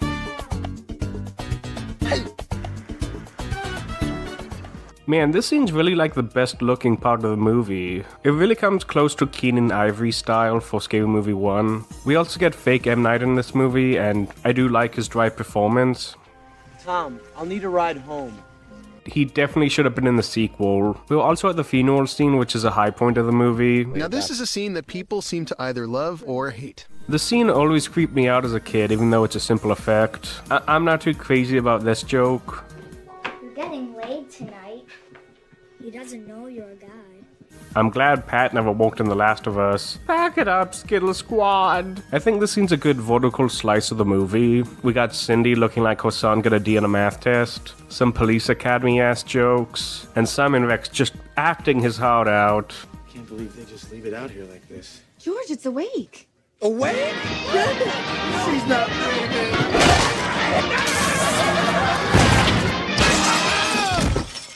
That's it. It's the last time I try to bring anyone back from the dead. I do love how George is just honest with depression. Oh shit, we have the Colbert Report now. Anyway, Cindy gets fired from her job. It's fine, don't worry about it, the subplot was ass. Know what I'm saying, nigga? Nigga. Huh, 50 minutes in and now we have Leslie Nielsen. I always thought he was earlier in the movie. Now, we had him in the movie a lot at one time, right? I mean, he was like... Leslie? There was more Leslie. Yeah, well, yeah. we had written more. So, besides being post-Wayans, this is also post-9/11, and we get some Bush jokes with it. Hey, how are you? Hey, how are you? Hey, how are you? Well, I do like Leslie Nielsen in this, mostly because he isn't Bush in living color, but more of a spitting image of Reagan. He's like a fusion president, which is less uncanny and timeless. I wonder what President Ford would have done. Well, the buck stops here. And in this cut, he isn't completely senile. I see him like Xavier, where this is just a small side quest for him, and is beyond our reality. Besides Leslie, we get George Carlin in this too. George Carlin, of course. And the architect. Which makes sense because of the Kevin Smith DNA. George Carlin's performance makes up for the Matrix stuff in here too. My wife and I wanted a child, but she couldn't get pregnant. Neither could I. I wish he was in the sequel too. Also, when I was a kid, I thought Pootie Tang was a weird sex thing. It's been circulating and killing ever since. Just like Pootie Tang. But after watching Pootie Tang, I wasn't completely wrong. Not the tip it ties, no. So now the news is going crazy and is showing footage of the aliens. Okay, that's kind of funny. Let's play it again. Run, bitch! Run! I'm so glad they redesigned these aliens. They also play the Forsaken Child tape too, for reasons, I guess. I don't understand why they would do that. I feel like it's an unneeded addition to the film. Like, Cindy and her not son already watched the tape, and Team Rose didn't watch the tape or mentioned it at all. I feel like it raises the stakes too high for a basic movie plot. It's like if Halloween, Michael Myers just goes, hey, if you don't kill me, they're gonna invade Iraq. I feel like Scary Movie should not have world-ending threats in it. 3.5 times the suspense with additional deleted scenes. And now for the biggest part of the video, the alternate cuts of Scary Movie 3, which you can find on DVD. Wait, what opinions don't reflect Miramax? Respecting women, consent, and the age of? So unlike the cutscenes from 2 that would make the original movie better and the walk print cut for 1, that cuts down a lot of the audience expectation moments, Scary Movie 3 went through a lot of changes and reshoots. I'll be separating the cut in 3 different versions. 2.9, the original movie before the reshoots. 3, the version I grew up with. And 3.5, which is the more common cut. I'll start with 2.9, which is more than just an alternate ending, like 2. It had an entire scrap storyline. So like the original cut for Scary Movie 1, the 2.9's cutscenes are either interesting or fucking bullshit. Some of the jokes I do find funny, while others not too much. Is it me? Baby, Hello? Hi. Mushy, mushy, pronto, hola! Alpha Bravo Tango, do you copy? You can find these scenes on the DVD and the Blu-ray as well. Oh yeah, there's some more on the Blu-ray too. Which, let me check, let me see this clusterfuck of a menu, and yeah, these scenes suck. I don't know if it's a reprint issue or something, because they aren't as raunchy as compared to the regular movie. I can see why the news station wasn't used a lot in the final film. Damn, Silent Hill 2 looks good. I do like how most of the deleted scenes from the Wayans movies are just character moments, like Shorty was going to be really popular, and the cutscenes here are like, yes, the horny priest was very horny. Patrick, I squirted. Also, this cut has a lot more focus on the Cindy and George romance, which I do enjoy, but I can see it dragging the movie down. Oh, this went on forever. Oh, This was supposed to be The big date. The big date. Don't and you remember? And then yeah, they were yeah, yeah. supposed to like make love on the table of a restaurant. Outdoor restaurant. Yeah. Have the meal on This them. and- always had the stink of plague about it. Yeah. Oh. This also ties into the alternate ending, which is way different than what we got. The ending begins where the aliens are at the door. Strangely enough, they have the swing away George lines and the we're counting on you line. Swing away, George. George! Swing away, George. I'm coming, Cody. George, I just want to tell you good luck. We're all counting on you. I just want to tell you both good luck. We're all counting on you. I wish this line made it to the final version. They're real. And they're landing. In the corn. Why I bother to plant anything on this farm? So anyway, we have this if-style subplot where some guy is chasing Cindy throughout the movie, kind of like Agent Smith. But it just turns out Cindy was just crazy and Cody wasn't real. I love how they explain some scenes of that revelation, but how the fuck did it work for George or Brenda? I'm not a fan of it. The ending really tries being a mix of 1 and 2, and it doesn't land. Like, the Doofy ending affects how you rewatch the movie, and you catch on how much of a dick Doofy is. And the ghost ending in 2 makes sense because everyone kinda died. This just feels like lazy writing. What? You are looking at? President Drebin is more incompetent instead of mysterious in this cut, which sucks because he just does diaper poop jokes. President craps his pants. This is... I always laughed at that. Yeah. We also get these Scooby-Doo style aliens too with no Tom Kenny. They don't even look funny at all, they're fucking horrifying. Is this supposed to be signs or butt ugly Martians? It also kinda explains how the aliens in the posters really don't match up. Man, now I really wish that one of the aliens had a "was up" mask. It's fine though, because George turns into the Hulk and rolls some aliens away. Again, I'm surprised it's not done by the Epic Movie people. Also, wait, so this is supposed to be B-Rabbit. And B-Rabbit fought Anthony Mackie. Is this Captain America 4? You're making me angry. Also, I love how this wasn't hinted at all in any of the scenes, like the Charlie Angel stuff in 2. They literally just pulled it out of their ass and they thought it was the greatest shit ever. Although people started to laugh and applaud when this started. Yeah, no, I think they liked it, but yeah. But this again also falls under the category of don't make fun of movies people don't like. Yeah. There's a lot of concept art for this ending too. Wait, what? What were they cooking? Oh, there's Snoop Dogg too. There's also concept art for a cut joke that's literally from the first movie. Also, I love how they misspelled Ray. Why? Wasn't really familiar with a lot of them. We also have a deep dive into the Matrix spoofs with Cindy being the one. I love how they didn't even explain the aliens in this ending, which had a fun callback in the main cut. Our satellite picked up what we thought was Pootie Tang. That was a week ago. Kinda ironic that Pootie Tang caused this scene to happen. Were they held at gunpoint to make this ending? Craig, we need a Matrix ending. Why is that in a scary movie though? I have a leather kink. In all serious though, most of the spoofs were Harvey mandates, and I do applaud the team for making it as seamless as possible. I think the other scene fits the mysterious vibe of the movie. Also, kinda weird they never tied it to the Sixth Sense kid, or make that the big twist. I'm glad everyone agreed on what I said in part 1. Our parody has to look at least as good as the movies we are spoofing, otherwise that gets in the way of the humor. Anyways, after the power of love, evil is defeated. I should have been the one to fill your dark soul with light. It basically ends the same with the wedding and the car ride, although we do get a fun callback with fake M. Night. So after they test screen the ending, everyone hated it, rightfully so. When did we have corn? There was a casserole in the cafeteria. Damn good. So they patched the script like Adam and we got the better ending. The script 4 months ago has virtually no relation to what we actually shot. Which I'm not exaggerating when I say it makes the movie so much better, and it's probably the same reason why people like Scary Movie. These men died for their country. Send flowers to their bitches and hoes. The last 10 minutes have some of the best jokes, the best payoffs, and ends better than Scary Movie 1 or 2. I think it's the most natural ending for this type of movie where it fits the tone of the first and second act. Like, watch the architect scene and tell me which scene makes the most sense. My wife took her to the old family farm and drowned her in the well. I felt a simple timeout would have been sufficient. Tabitha imprinted her evil on a videotape. Never meant for it to get out. What does this have to do with aliens? I don't know. Perhaps Tabitha's summoning them to kill us all.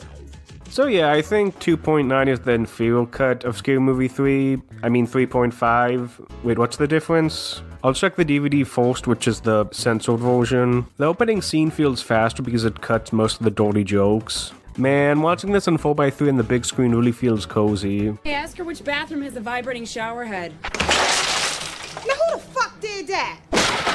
I see you kneeling in dog shit. What? Holy shit, this is unlocking a lot of memories. I thought they were all bleeped out. Did this cause any damage to me as a kid? Okay, you got Tommy, Chucky, cunts, fucking bum, fucking a drug cartel. No. Celebrate a fucking Dutch holiday now.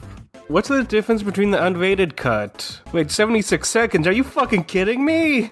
Ah, fuck it, I'll play most of the cut jokes. You want a guy that's gonna hit that thing hard, like bam, bam, bam, bam, and then flip you over and come at you from the other side? Could you rub this lotion on his little bottom? And then he'll look at you like he gonna cut you. If I hadn't raped and mutilated that exact mulatto hitchhiker. I've been cleaning after this dumbass cracker Giggins for 10 years, but I've been waxing his bitch's ass for 12. No, I think... Simon. If I hadn't been caught in that exact motel room with those exact two boys. Simon. Cody.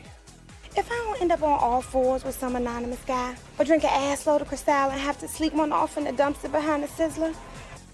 Brenda, you're so romantic. I guess. I ride that hoe like your mama rides the bus. I think they want to eat me. Did I say stop drawing? Did I say stop drawing? I do prefer 3 over 3.5. It cuts out most of the longer jokes, especially the It's Pat joke. And it has the same bite as the other movies. It doesn't feel noodled down. Here's a movie that makes jokes about pedophiles. It has dismemberment, but that's PG-13. Like, I should talk about the ratings a bit. The Wayans movies were almost gonna be NC-17, but for the Zucker movies, I'm kinda glad they went with a PG-13 rating. Don't let the unrated label trick you. Fucking Maisie was unrated. And for 3, the downgrade kinda works in its favor. It made 3 rely more on classic jokes and more physical comedy without turning it into a complete cartoon made for kids. This movie is more made towards high schoolers than college students, and I think that's a good pace for the series. Like, the Wayans movies were a great encapsulation of that late 90s edgy humor, and I feel like if Zucker tried doing the same thing with 3, it would literally just be like a dumbed down version of 1, and just being edgy for the sake of edgy. Also, digging up the DVD gave me this MCU-ass logo. Certain rules that one must abide by in order to survive a horror movie. Stop using the scene if it's not in the DVD! Okay, back to the main ending. We get some good visual jokes in this. I wonder if these jokes inspired Little Man. Also, Canon George has some weird character development in this. Like, yeah, it's supposed to be a joke in the next scene, but it's kinda serious. Family. That's just what I've been running away from. I hope that doesn't happen in the sequel. That's because you're an idiot. Like, this scene does a great job of mixing character development and humor. She thought, hey, I never tasted crystal meth, so she did just a little. That kid would have been a great live-action Jimmy Neutron. We also get this Evil Dead joke and a nice fake-out too.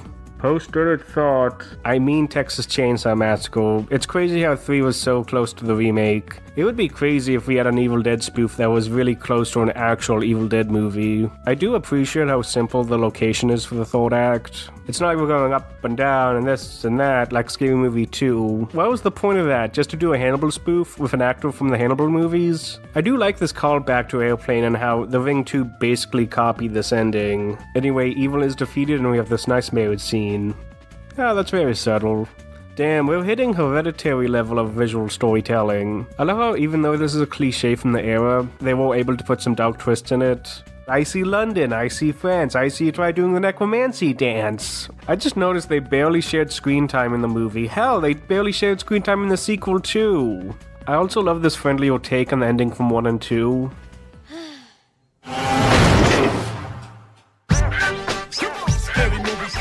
I just wish the credit music wasn't shit. I got messed up with a killer who's truly insane. I will try not to refrain. Try to overcome my pain, cause one day it will get me my fame. So that was 3. Probably my favorite of the series. I do love Scary Movie 3 and it's being a quirky pop cultural Zaz spoof, instead of being a follow-up to Scary Movie 2. Think of it like Naked Gun 2000. You are dealing with the concluding chapter of a trilogy.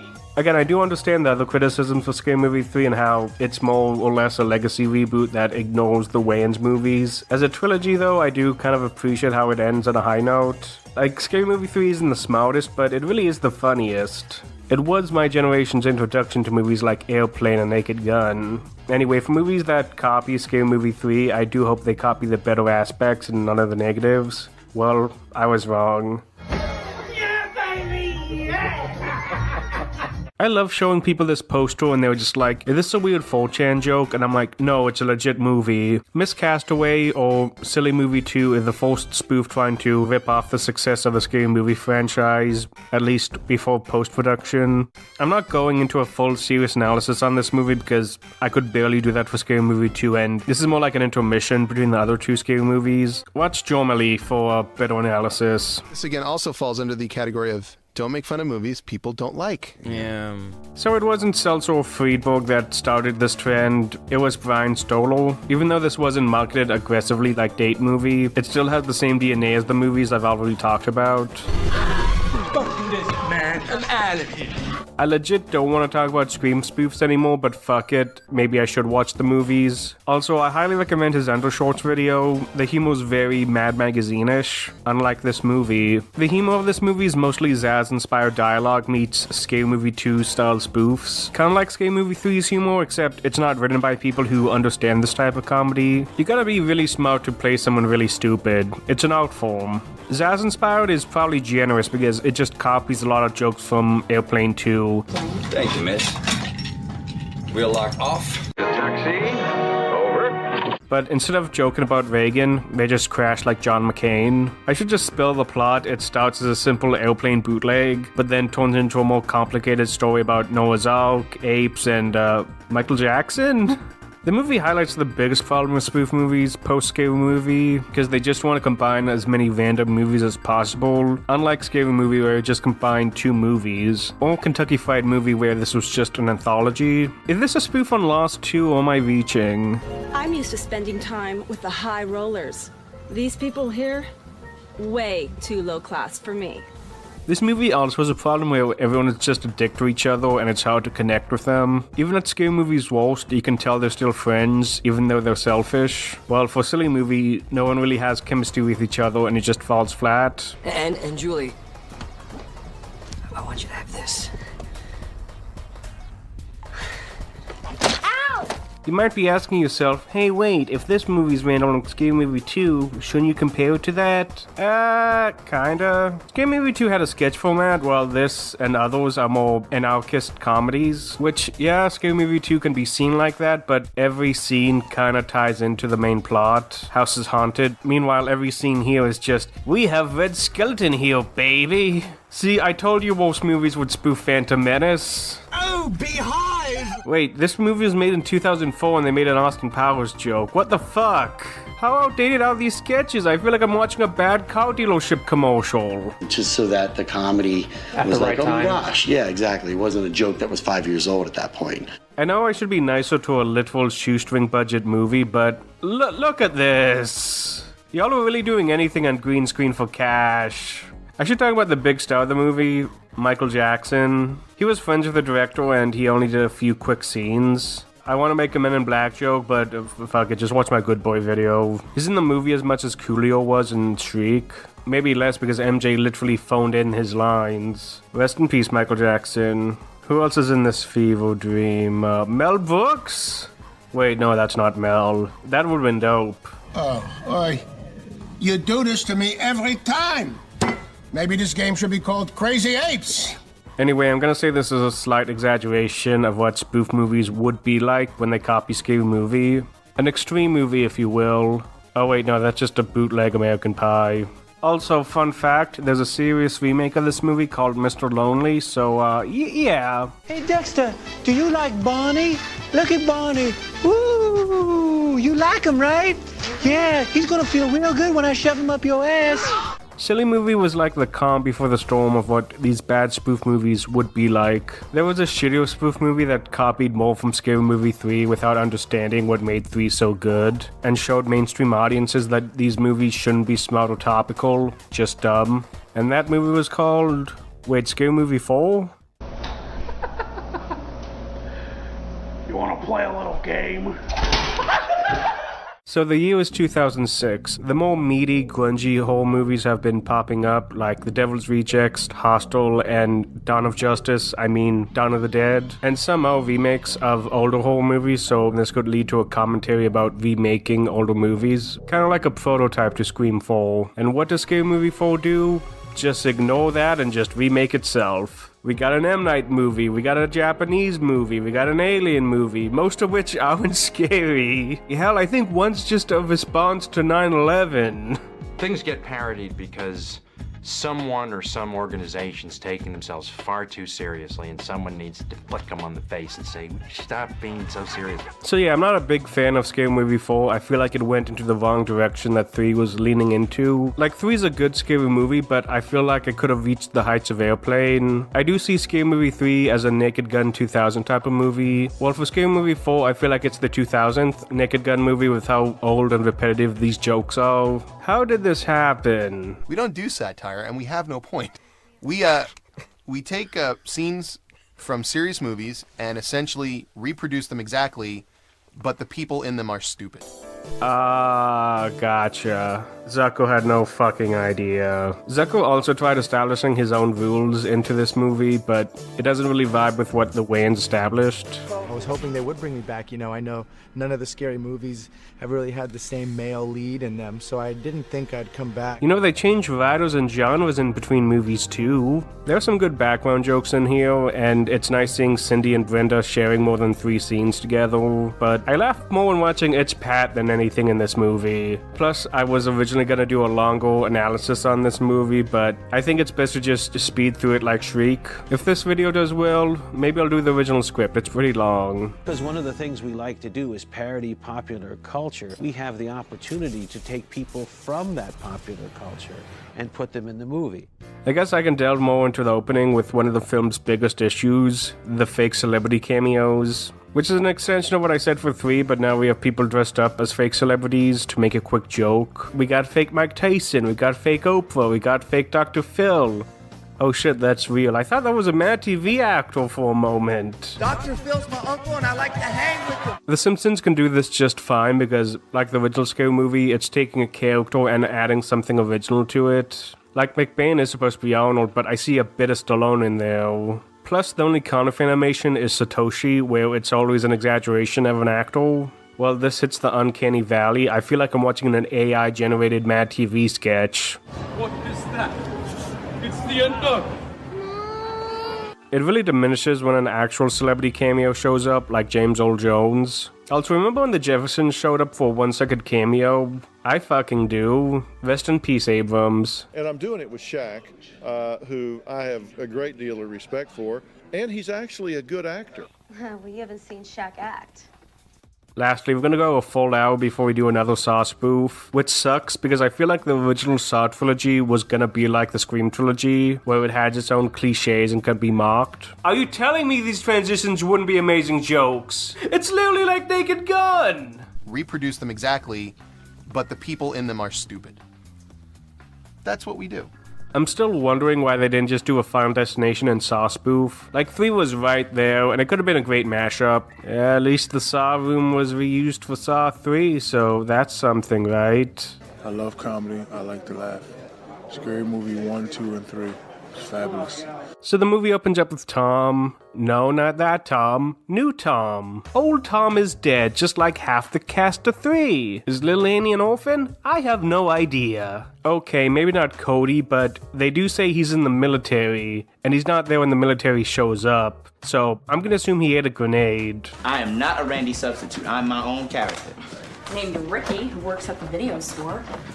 It's an homage. Tom is basically a fusion of Tom and George from the last movie, where he's both the goofball and the straight man to Cindy. He's also the love interest too, which I wouldn't mind if they shared more than one scene together. Cindy's a real little caretaker lady, if anyone cares. Love her. Anna Faris. Yes, Best. Anna Faris. Wonderful. Oh, it's that girl on Sarah something. No, it's not Sarah. Amy Poehler. That's Boy, right, she was right. so She's good. fantastic. Right. Oh, wait a second. Hold on. That's not Amy Poehler at all. It isn't? No, it's Oh, it's Anna. Anna. Anna.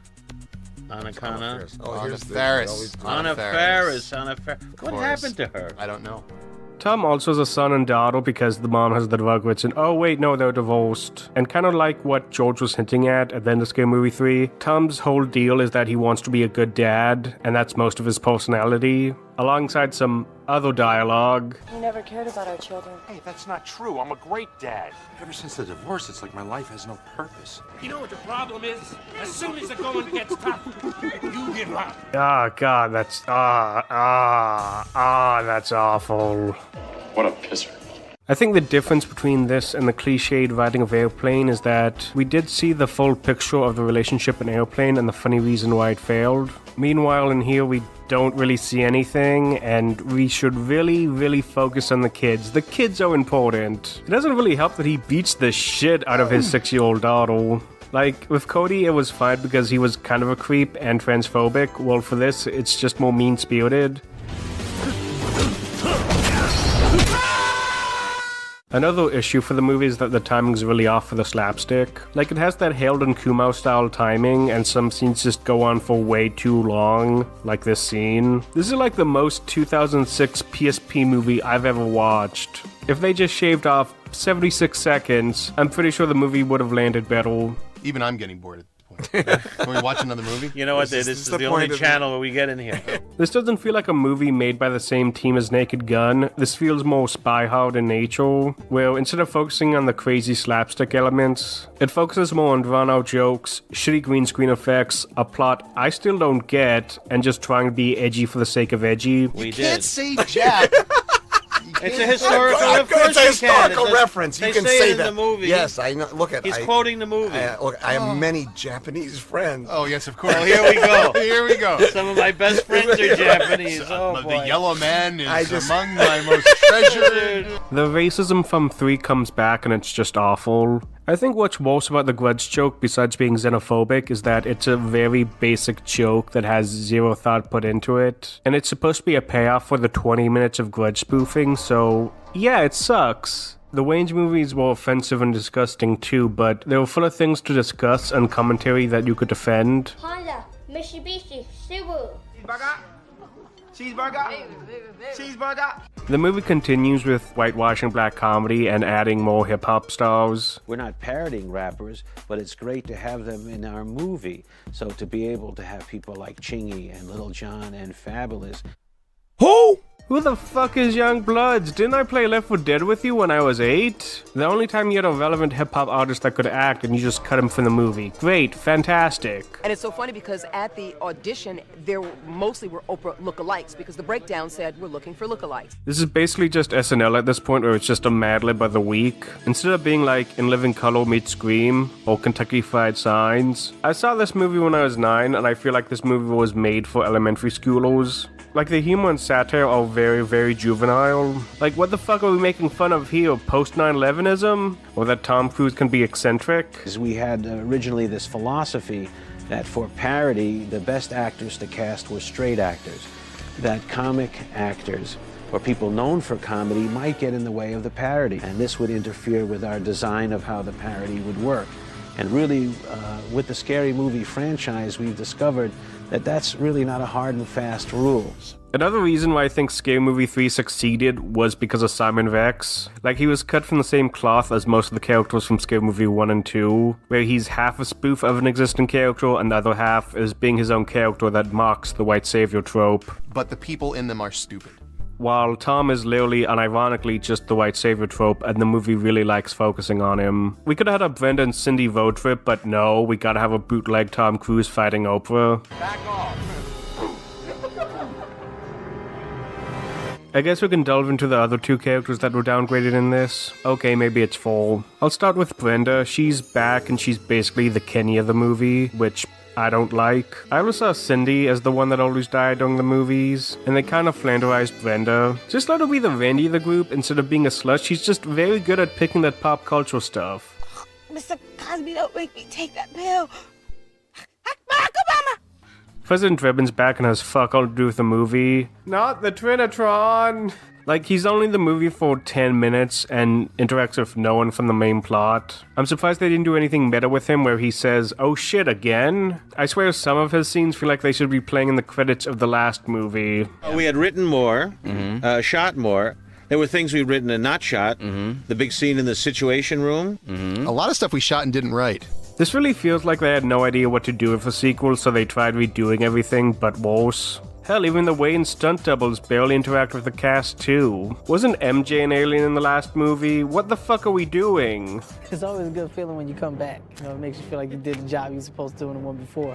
I don't understand why they didn't do another soft reboot if they changed everything from the last movie. Even though I don't love Scary Movie 2, I still think they took the right direction for the characters. Scary Movie 2 felt like an after party where you get a better understanding of the characters and you can mix them around. You put them in a new situation and have fun with it. Meanwhile, this just feels like a custody battle with the Three Stooges, where everything is just so separated and... Where the fuck is the gorilla?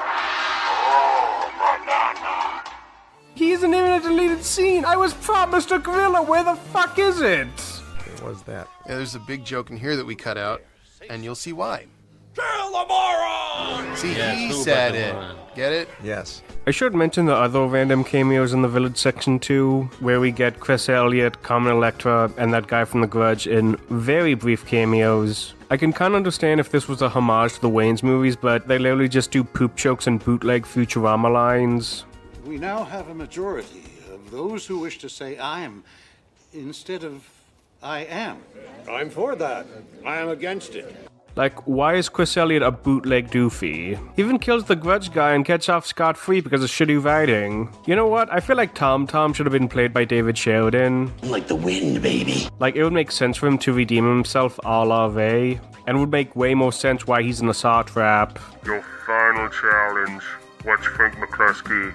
Hell no, Jigsaw, your ass is tweaking. But we just get a, "but my family" scene and everything is solved. The movie just forgets about Cindy and the movie's over. Hey, look, kids, Grandpa. No, that's my new husband. He has a 5-year plan. What is it? Don't die? I wish they did the crazy Cindy ending for this movie, or give it a Blazing Saddle type ending. The deleted scenes aren't worth mentioning. They tried doing like an epic movie type ending in this. We're so far removed from the original Scream right now. We have like talking ghosts and shit. That doesn't belong in a Scream movie, no. This version of that kind of spoof takes still a lot of the style from Airplane, but has a lot more pop culture, I think, references in it, and is a little more movie specific. Apparently Anna didn't want to be a part of the movie, and that could explain the shitty ending, but why not just do a Simon Rex movie instead? Why is the big finale with this random guy nobody likes? This is the final one. Any final thoughts on your day? Well, just the silent prayer that, no. I don't know if it's the last. I don't know. I don't know anything. I'm the last person to know. So that was full. I would say the worst of the series. I don't like it, and I can see why most people were done after this. Fuck it, we getting out of this joint. I had a lot of thoughts on this movie, but I had to condense it into 15 minutes. Again, if it does well, I'll probably do the original script. Mr. President, they're making another scary movie. By the way, I named this part The Last Scream of the Night because I thought I would be done talking about Scream, but I was wrong. Hopefully they announce Anna Faris and Regina Hall for Scary Movie 6 after I post this. Tempura, sushi, sashimi. Also, I hope Scary Movie 6 doesn't have sequelitis like what 3 and 4 had. I just hope it's more Scream 2 and less dance flick. Maybe with a little bit of what made Scary Movie 3 good. Another reason for the decline could be because of the internet boom, where average people were able to spoof movies like Saw and do it quicker too. For the commentary track, they were very confident there would be a Scary Movie 5. So what have we learned from this? Are we going to do this again? Well, I think we are going to do it again, but we'll probably try and do it differently. It will not be any funnier. So that'll come out soon, right? Right? Oh wait, what the fuck? From what I know of the original script, it did fall in line with what Scary Movie did, with really following the story of the Screams. So this would be like the Scream 4.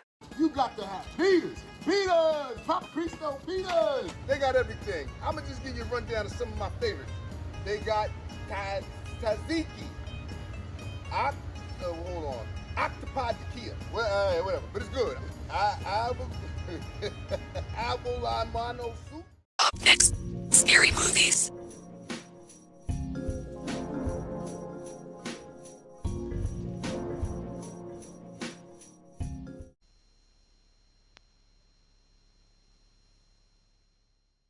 Did you hear? Did you conquer? Give me some more. Did you know? Did you run? Give me some more. Did you come? Did you conquer? No more.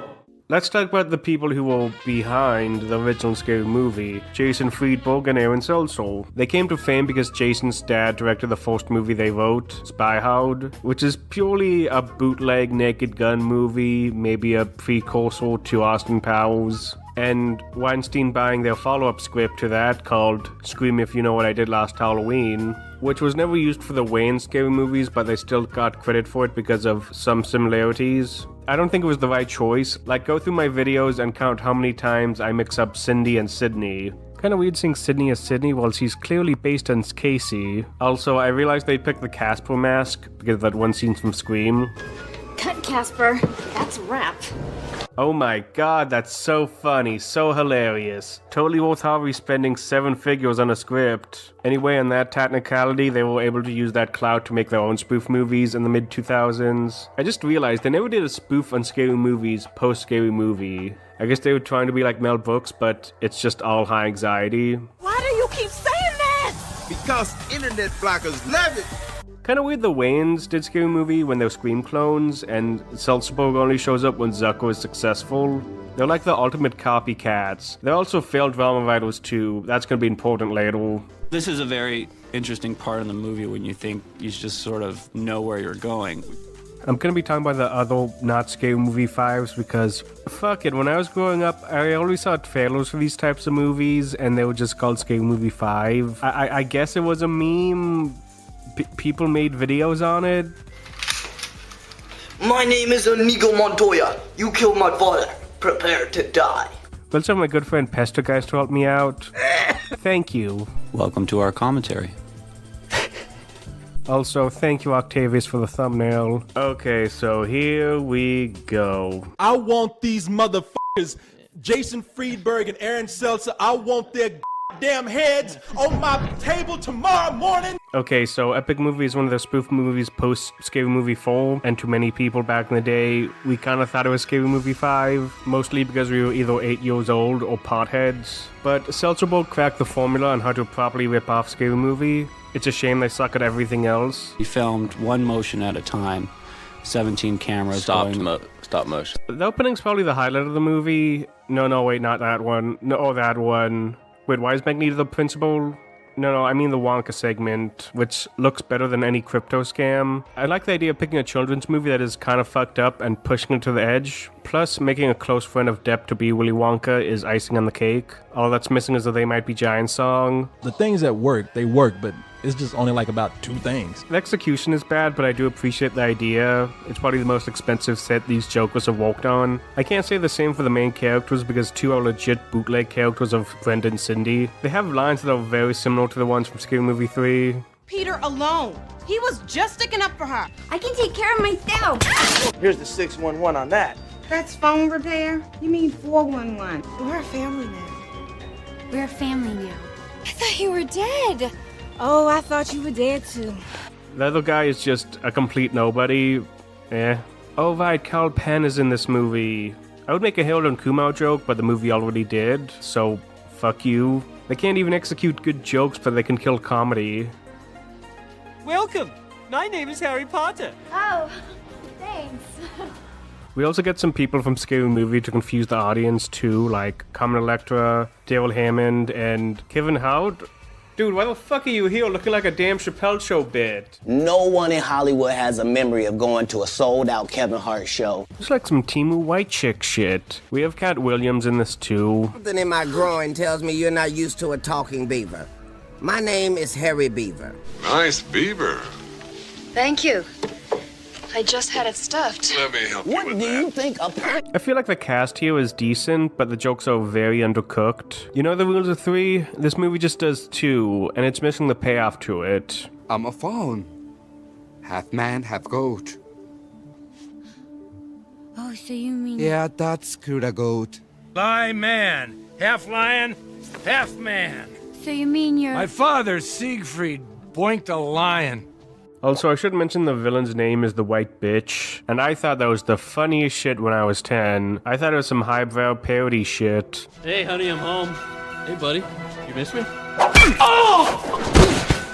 Also, speaking of my age, turns out a lot of people in my age group are very nostalgic towards this movie, and I don't get it. It was very hard watching this, especially when Diddy showed up. You know, Puff Daddy. So I guess I should mention the plot of most of these movies are just 4 losers running around going from spoof to spoof with no rhyme or reason. Adam Sandler?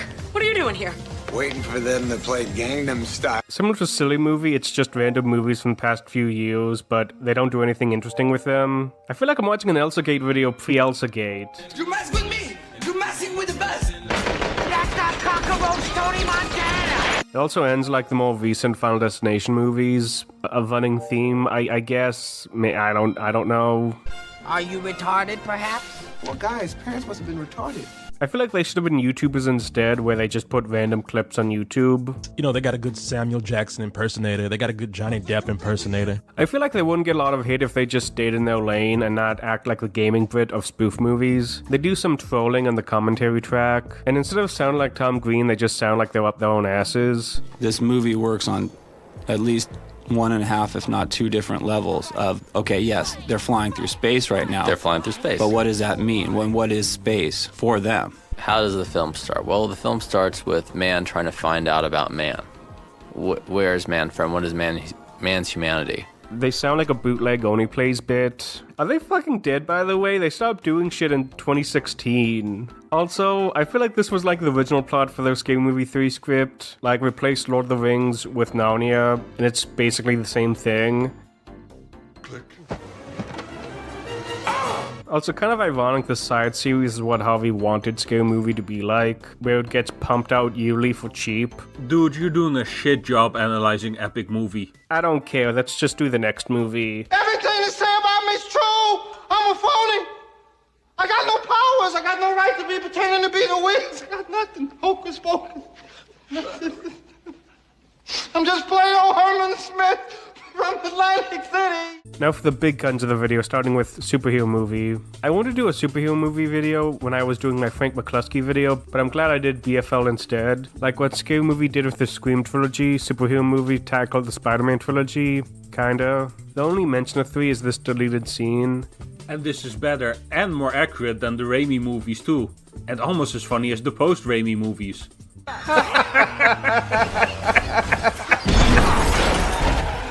Where was he going? Since so many superhero movies now are just action comedies, I can kind of see why people treat this as a legit superhero movie, kind of like how Scary Movie is sometimes seen as a Scream movie. It's connected. Lex, do you see the Hawks over by the Teen Titans? This was a Zucker movie at concept, dating back to Scary Movie 3 and being called Super, but David left to do other projects.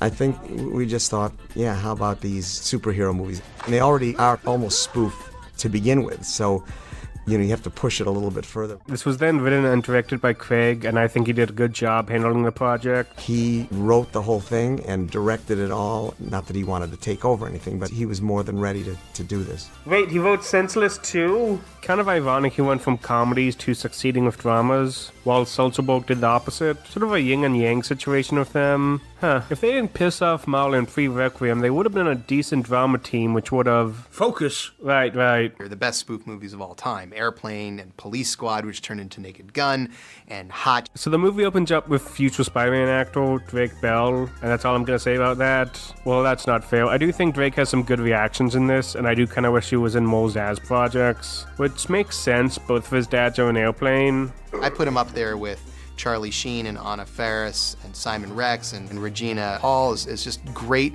spoof actors. He just really knew how to do this. We have Kevin Hart in this too, as the Ned of the series. Just leave, Kevin. You're an epic movie. What do you think a plant is? Maybe people don't understand the definitions of these words. Holy shit, is that Red Spinal? No, that's a porcupine. Damn it. So we have the same origin story as the first Raimi movie, with a hint of Batman Begins. Don't worry, it's nothing to write home about, except the Boglo's the same one from the Raimi movies. Sell all shares of a small company called Google. It's worthless. He got me invested in some kind of fruit company. Also, we were introduced to the best Uncle Ben, Leslie Nielsen, who I really enjoy in this. He feels like his own character instead of like Frank Drebin III. What the fuck is that postal? I think we talked about this 5 years ago. Ah, right. Drake is just a wonderful young man. And to see that he is such a pro. We also have the Green Goblin equivalent in here, played by Chris McDonald, who I really enjoy in this. What I love about him is that he isn't Carlo Valtinonsi and an STAP, but a mix of a Power Rangers villain, Morbius, and the comedic straight man. He's better than any Captain Marvel or Cyborg villain. The Crimson Chin has better villains than them. Pajama Sam has better villains than them. Also, the costumes are very well designed for what they are. Also, I realized the same can be said about Drake. He's literally Spider-Man without his iconic webs, and it surprisingly still works. It's very nice that they swapped colors too. I hope that this movie appeals to an even broader audience than the scary movies. The only thing I'm not crazy about is that this is still a post-Wayans scary movie where the humor doesn't really land like it did 20 years ago, and some characters can be very annoying. But you should all be happy with your lives. There's all the sex.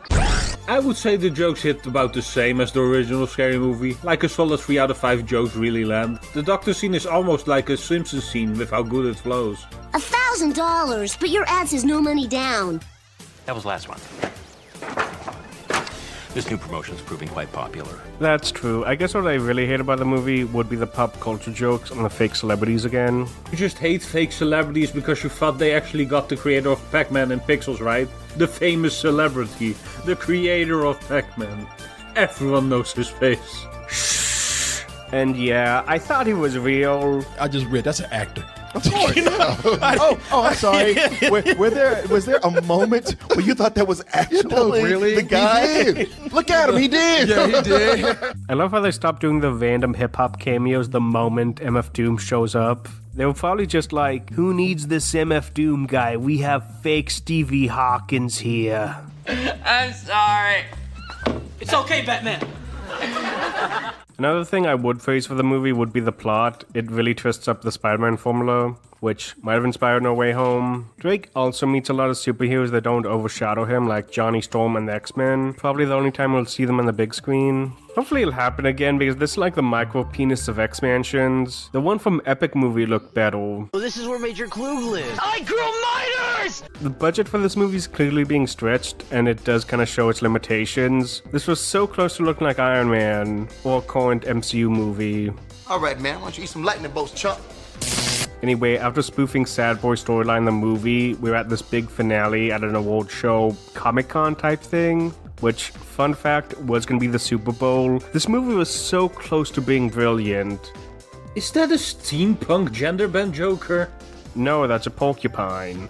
And I was the first time to meet jokes they can go for in this setting, and it's a nice homage to the Naked Gun movies, instead of trying to be like Scary Movie, which is very far removed from it. This feels like an actual love letter to the genre instead of a takedown like Scary Movie. I think good spoof movies work because they're retelling stories we love as comedies. We take scenes from serious movies and essentially reproduce them exactly, but the people in them are stupid. I just wish the movie had a better cut. The theatrical cut doesn't have the same punch as the extended cut.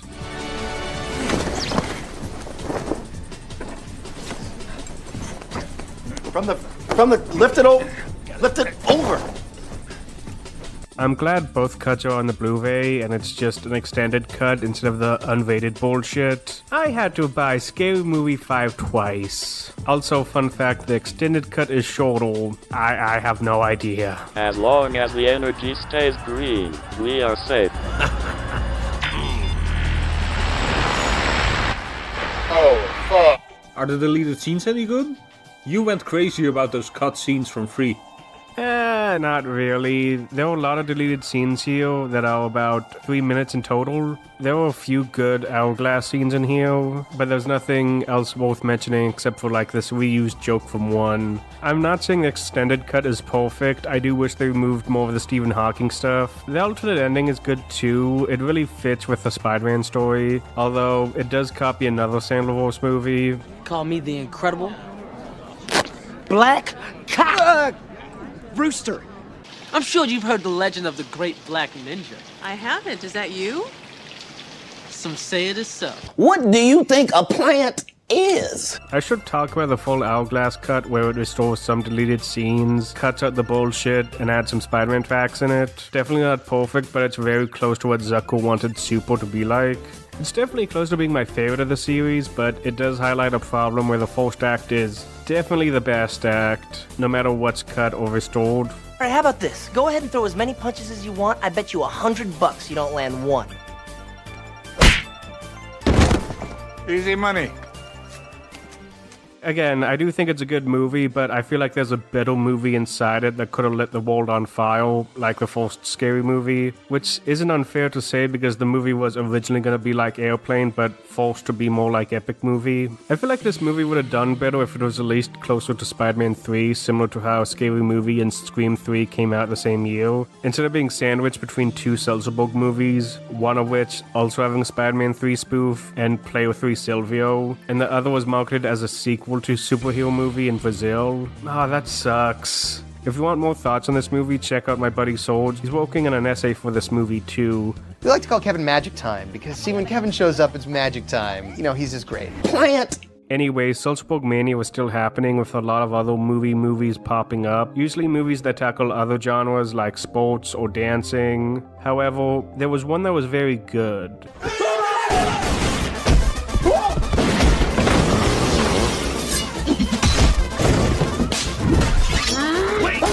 So like Superhero Movie, this was another movie I originally wanted to talk about at the beginning of my channel, but didn't. I am glad that I waited so I can do this back to back. Plus, this was the first spoof movie that I really wanted to analyze. It was directed by one of the producers of the original Scary Movie, and it's sometimes called Scary Movie 5. For a movie with a low budget and a first-time director, this is pretty good.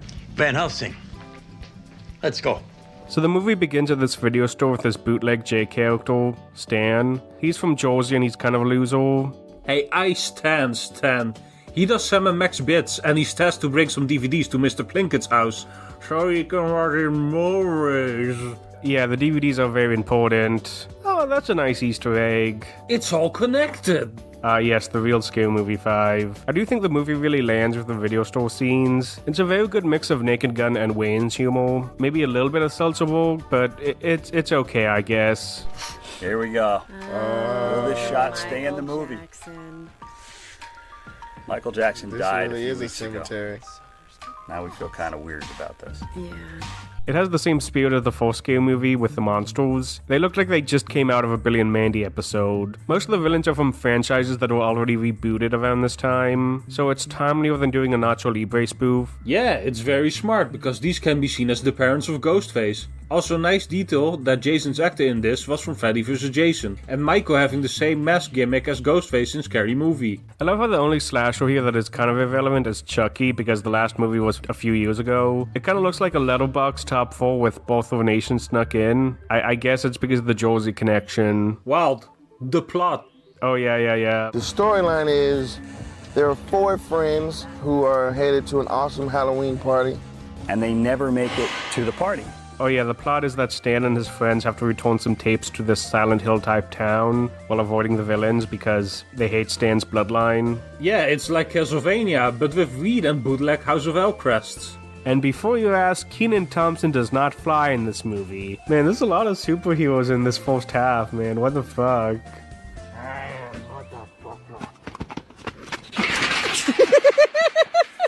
It's more of an updated take on what Scary Movie was doing with the scares and stoner comedy, where instead of American Pie at Woodsboro, it's more like Harold and Kumar going to Crystal Lake.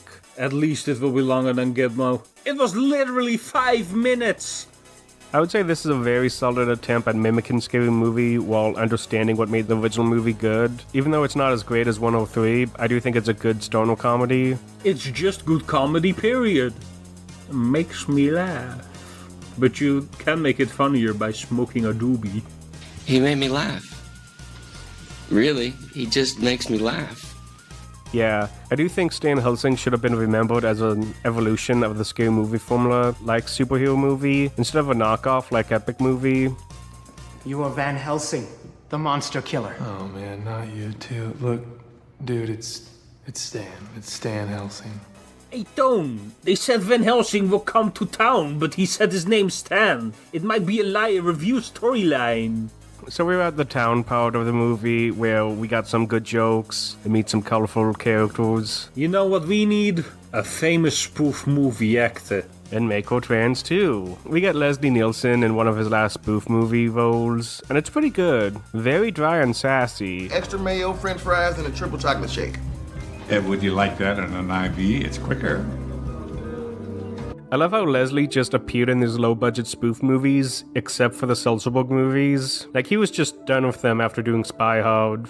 I mean, he's a comedy icon. I got to kiss him, so I'm proud of that. Which kind of sucks because he was on the shortlist for being Willy Wonka for the Tim Burton remake alongside Adam Sandler. Waiting for them to play Gangnam Style. We get some more of the monsters in here too, and it just turns into Scooby-Doo. You had the desire to order a second cheeseburger movie, Bob. Now you're getting Pinhead. With cheese to some, vegans to others. The monster scenes are definitely the highlight of the movie, and I wish they were used more in the movie. Them just doing everyday stuff is hilarious. I think most of the Sinister Six just have one scene each, maybe two with Freddy. And they do tend to speed up the process in the third act. We survived until dawn. We weren't dead by daylight. God damn it. I wonder if that guy ever wiped his ass with the wrong hand. Yes. We get some more filler about Stan's backstory, how he's a loser and his family heritage needs to be protected. I don't really like these scenes, they really slow down the pace. And for a movie called Stan Helsing, Stan is probably the least interesting character in here. It's like calling Scary Movie Cindy Campbell, Slayer Chick, or something. I wish the movie was called Reboot Movie or Spooky Movie or something. Actually, that's a terrible fucking title. Go Stan Helsing! Okay, how about Stan versus the Forces of Evil? Deal. Are you crazy? I also noticed that the monsters are not too different from the random characters in Epic Movie, but they have actual payoff with the jokes, and it actually helps when you watch the movies they're from. There you go. Thank you very much. It's a boy! It's a boy! The ending involves this epic rap battle with the monsters. It's pretty good, and Stan learns a nice lesson in the end, I guess. Go see Stan Helsing, it'll kill some brain cells. So that was Stan Helsing. Pretty underrated, kind of like superhero movie. I wish there was a sequel to this with a better budget and more monsters. The movie was made under $400K and made $1 million at the box office. I guess the world wasn't ready for more Stan because we got some more Seltzerberg movies instead. There is no fair and square. Some even being copycat movies. However, there was a movie they really liked to spoof in the early 2010s that led to spoof movies dying out completely. And I call this downfall Paranormal Armageddon. In the early 2010s, we had a little film franchise pop up called Paranormal Activity. The trilogy was a huge success, and with that came a lot of copycat ghost movies, kinda like Scream, most of which aren't good. Maybe the Poltergeist remake, I don't know. I've never said that. Wait, half of your name came from Poltergeist. How many episodes of Always Sunny did you watch? Just the one in the Poop the Bed episode. Yeah, that's what I thought. bitch. So what should we look forward to? Laughs. Yeah. Crazy, out there, Wayans family style humor. We got a lot of bad spoof duds based on these movies as well. And one of them is like a fake Wayans Brothers spiritual successor to Scary Movie called A Haunted House. The movie's very meta, where Marlon's working on a script for an untitled reboot of Scary Movie. This is very much like Wes Craven's New Nightmare, where... Oh wait, no, this is a stupid comedy where it takes a few scenes from Paranormal Activity and adds sex and foul jokes to it. This is a lot less charming when you're 40. Okay, and what did you bring to this film that you feel like so much different and that people need to see? All of it. All of me, unfiltered. I do think it's ironic that both successors to a movie that made fun of Scream clones both ended up being generic clones of ghost movies. Like, holy shit, too many of these movies popped out in 2013. Everyone had the same fucking idea for some reason. Look, take a look at this. So we have Marlon Wayans, his situationship Keisha, and their son, a Saints Row the Third postal. Is that Krusty the Weeping Bell? They moved into Marlon's house, which, keep in mind, he's been living there for like a year, and some spooky stuff starts happening. Ooh. That's all the plot you're gonna get from this. Yeah, the plot isn't that important. Ghosts are now in the house for some reason, and they gotta survive 5 freaky nights at Marlon's. Can't sell a house in this market. We're not moving? This really reminds me of the Wayans' original script for Scary Movie and Whatever the Hell 2 was, where the punchlines are raunchier, but the jokes are longer and missing some good improv.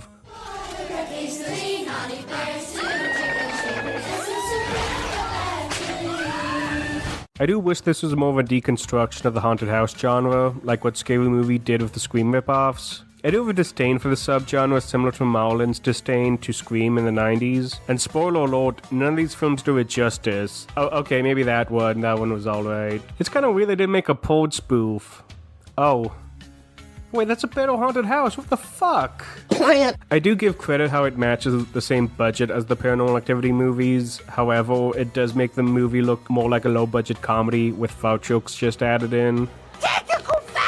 Also, the shots with Marlon in front of the camera just give off the same vibe as the Joker hostage tape. Wouldn't need a ghost if I was with a real man. Oh, there are super. Stop fighting in front of the children. You're making the child very upset. I do like how 50 minutes in, it starts feeling a bit like Scary Movie, with the ghost getting high and partying. Then the next day, they treat him like a bum roommate or a toddler. So that's like, what, a minute of enjoyment? It's like if Ghostface showed up halfway through Scary Movie, and it's too little too late. Because we just went and went and went and went and went.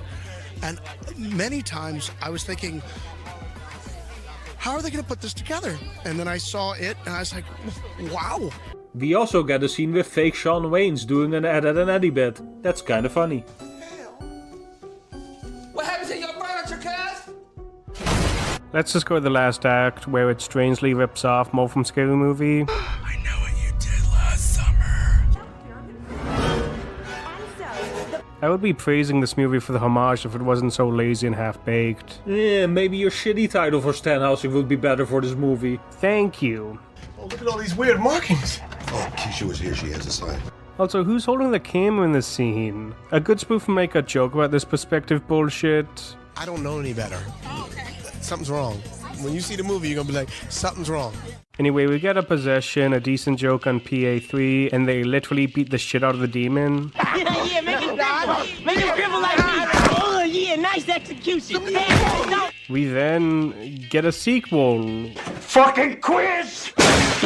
Which had better pacing, but it loses its charm very quickly, and you can tell it's just stretching stuff out to be 90 minutes. I'm low-key kinda upset this got a sequel and not Stan Helsing or superhero movie. The side characters in both movies aren't anything to write home about, except Frank McCluskey is Doofy in 1 and then a bootleg Ghostface in 2.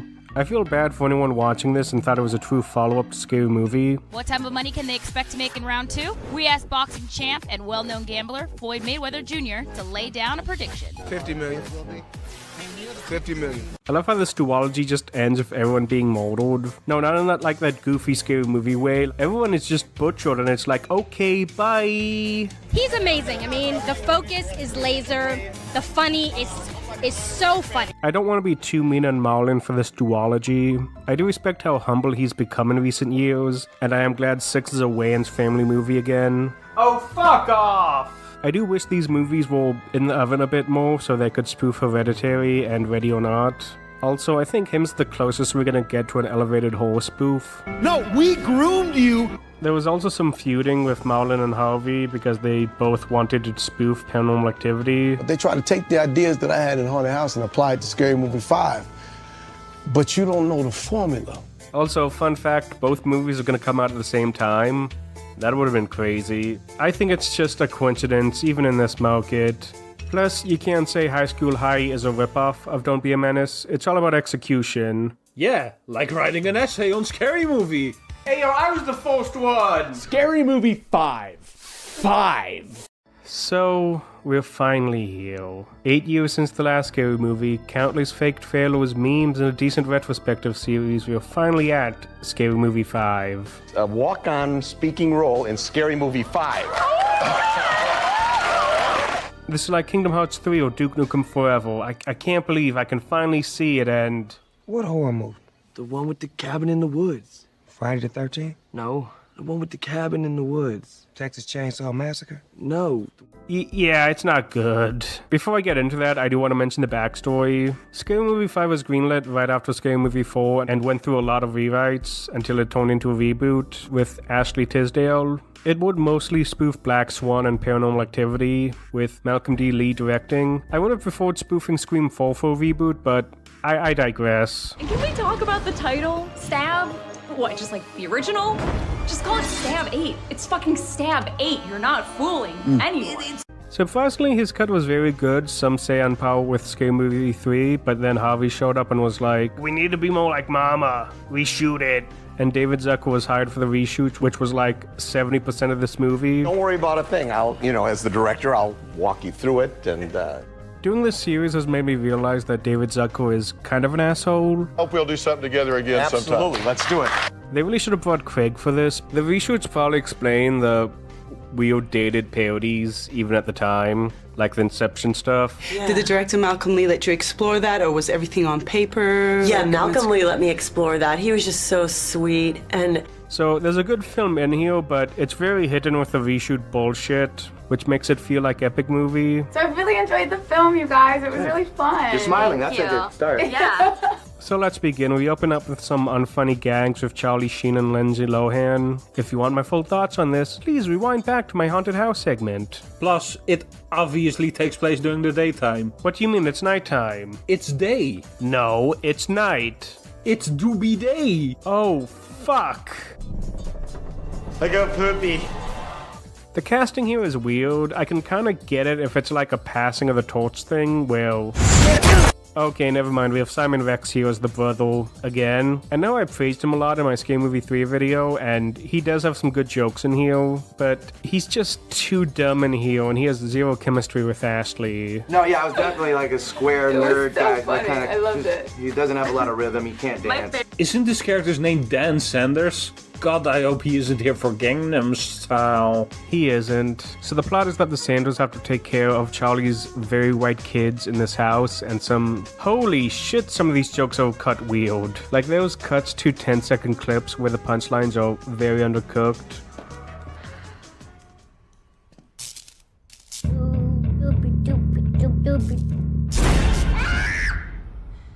Also, the paranormal framing device is also very inconsistent. Like, some shots are dynamic, but they still have the UI, and sometimes the opposite happens, like at the pool. I do wonder if the Black Swan stuff was the only footage from the Lee cut. Like, it's the only part that's color corrected, and they put some effort into the jokes. While the Moss stuff just sucks in this. Like, not even the main villain is funny in here. Okay, that was humorous. It's very weird they never mention the kids being crackheads in a cabin until they do the Evil Dead scene. Like, I know the Evil Dead spoof was the highlight to some people, but it's clearly more Raimi inspired instead of Alvarez inspired, kinda like the Willy Wonka stuff in Epic Movie. You can really tell they just watched the trailer. Also, before I forget, the goal is very much the same between the rated and unrated cut of the movie. Come on, Wild. Compare the two versions. You missed out on doing it for 4. Found security footage that the old owners left behind. This might have some answers. Okay, fine, the censored version of both movies are better. They're shorter and less annoying, and it's probably why I enjoy the fourth movie so much as a kid. The unrated version's longer, but they still have juvenile quality jokes, so it's not really improving the experience. It's like getting a basket of fries and putting more salt on top of it. It's not really improving the taste.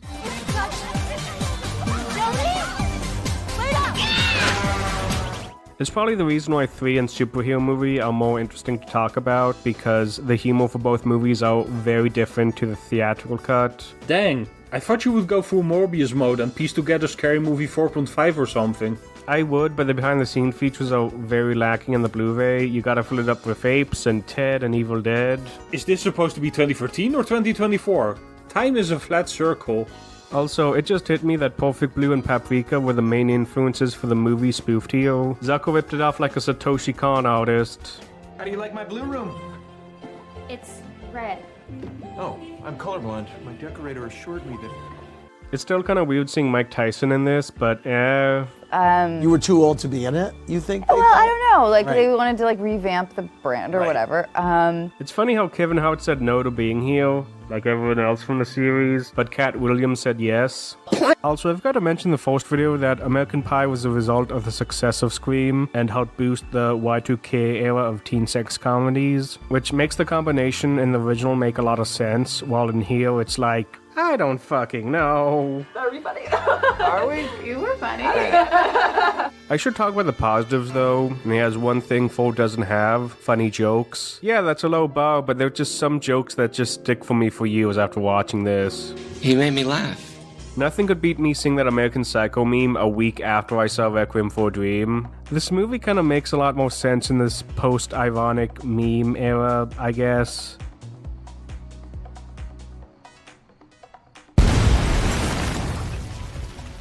Maybe this can be seen as commentary on meme culture in some way. Or maybe I'm just fucking crazy. I was laughing my ass off during that One Piece movie.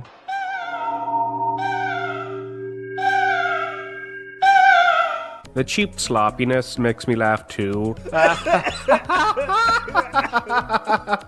of the house being unlocked like a Castlevania game, complete with stuff that never happened, is funny too. It's the cliff from the dream. What cliff? With a haunted house, every joke was either a foul joke, a sex joke, or a stereotype, and even though it's mostly the same with 5, I do get genuine laughs from them. And the Ritalin may help as well. The proper dosage for someone their age. Wish me luck. Also, like a haunted house, the plot kicks in an hour in, and we get some good moments of fake Cindy and fake Brenda. Rest in peace. I've got to mention fake Brenda. She's kind of like an antagonist-protagonist. It's very confusing with the reshoots. Not because you just took off this morning. This morning? Yeah, you slept over. What?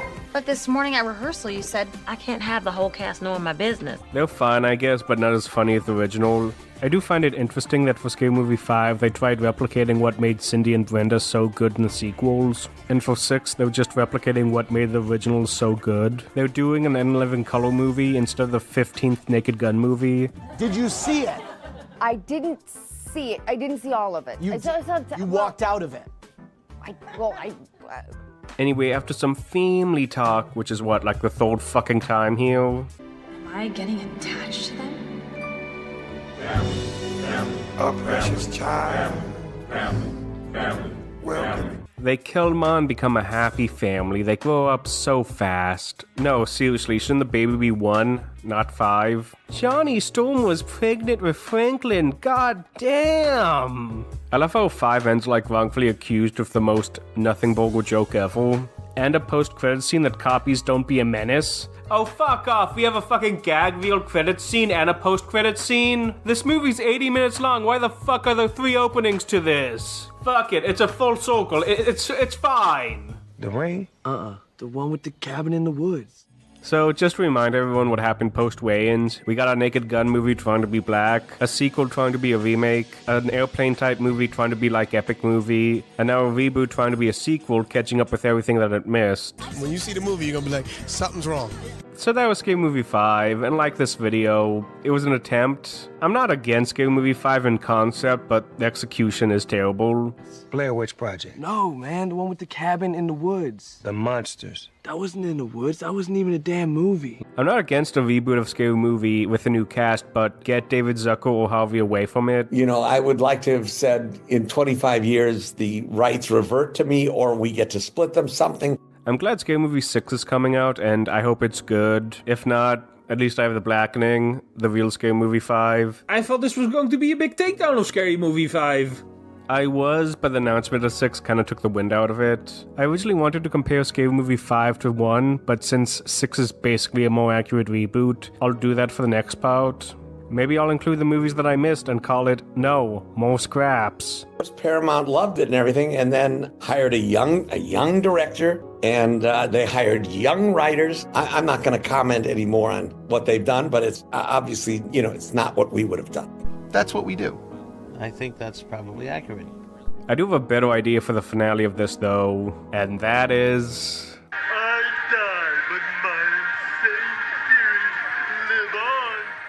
In this family, Who's the cutest baby in the world? Little baby Aiden. Oh, jeez. something paranormal is happening. I feel like there's something in this house.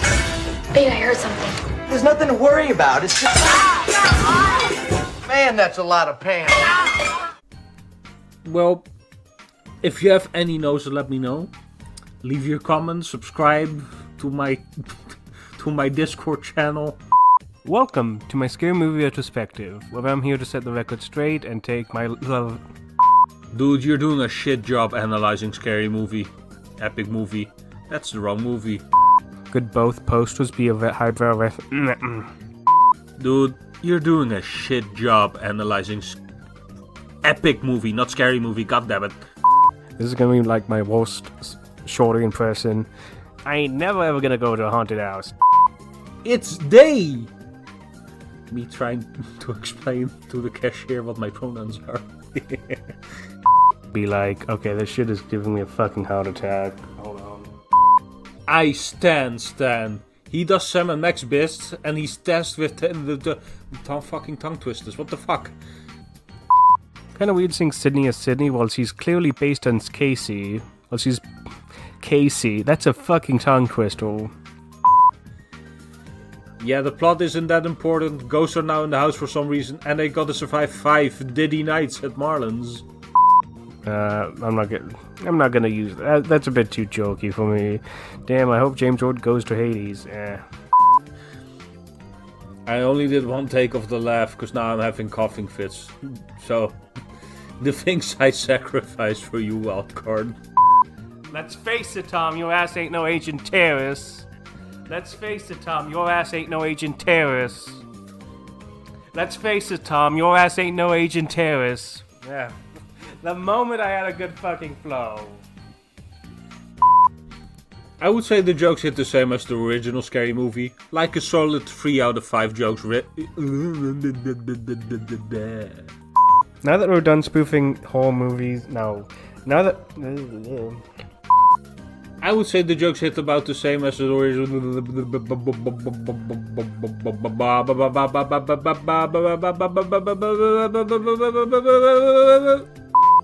Let's face it, Tom, your ass ain't no agent terrorist. That is a fucking whiplash. Thank God I'm here now when things are going crazy. You just hate fake celebrities because you thought they actually got the creator of Pixels and Pac-Man. Pac-Man and Pixels. The primate from Abe Vigoda. The primate from Jay and Silent Bob was more realistic. Are the deleted scenes any good? You went crazy about those cut scenes from 3. It's really hard for me to say cut scenes without sounding like video game cut scenes. The trailer was also on this. It's crazy how they were able to turn a bunch of hood dramas. Veldinodsi.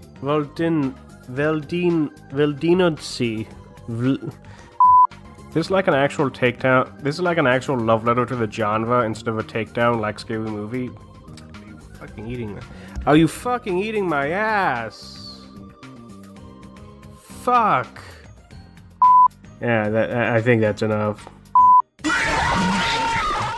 Director Wes Craven has kept audiences on the edge of their seats for more than 25 years, but the director of such hits as Nightmare on Elm Street and Wes Craven's new Nightmare, his latest effort is Scream, and I am pleased to have Wes Craven join us now for a conversation about a film which is more than simply a horror film. I know what I'm going to do next summer. I'm going to make fun of all these damn movies I'm so tired of seeing. I watched Scream till I wanted to scream. I've seen I Know What You Did Last Summer so much that I wanted to become a murderer and kill anybody who ever made one of these movies.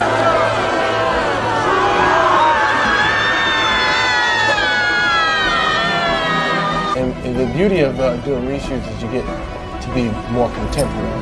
Right. If Scary Movie 2 is twice as good as Scary Movie, that's because it's half as good as Scary Movie in this other anti-universe. You wonder, how is this going to work? You know, you get a sense like this should be funny. When I'm reading it, I can't understand how it's going to be funny. Doing those movies, I mean, they were I learned a lot. Yeah. Are they amazing? Yes, they are. It wasn't all written from the beginning. And we really tried by the day before we shot something, we really felt we needed to have something. 1, 2, 3. Don't count when I count. Mare of Venus, hamburgers can see the future. Okay, all right, that is done. I was anally bleeding for a month and you didn't even know.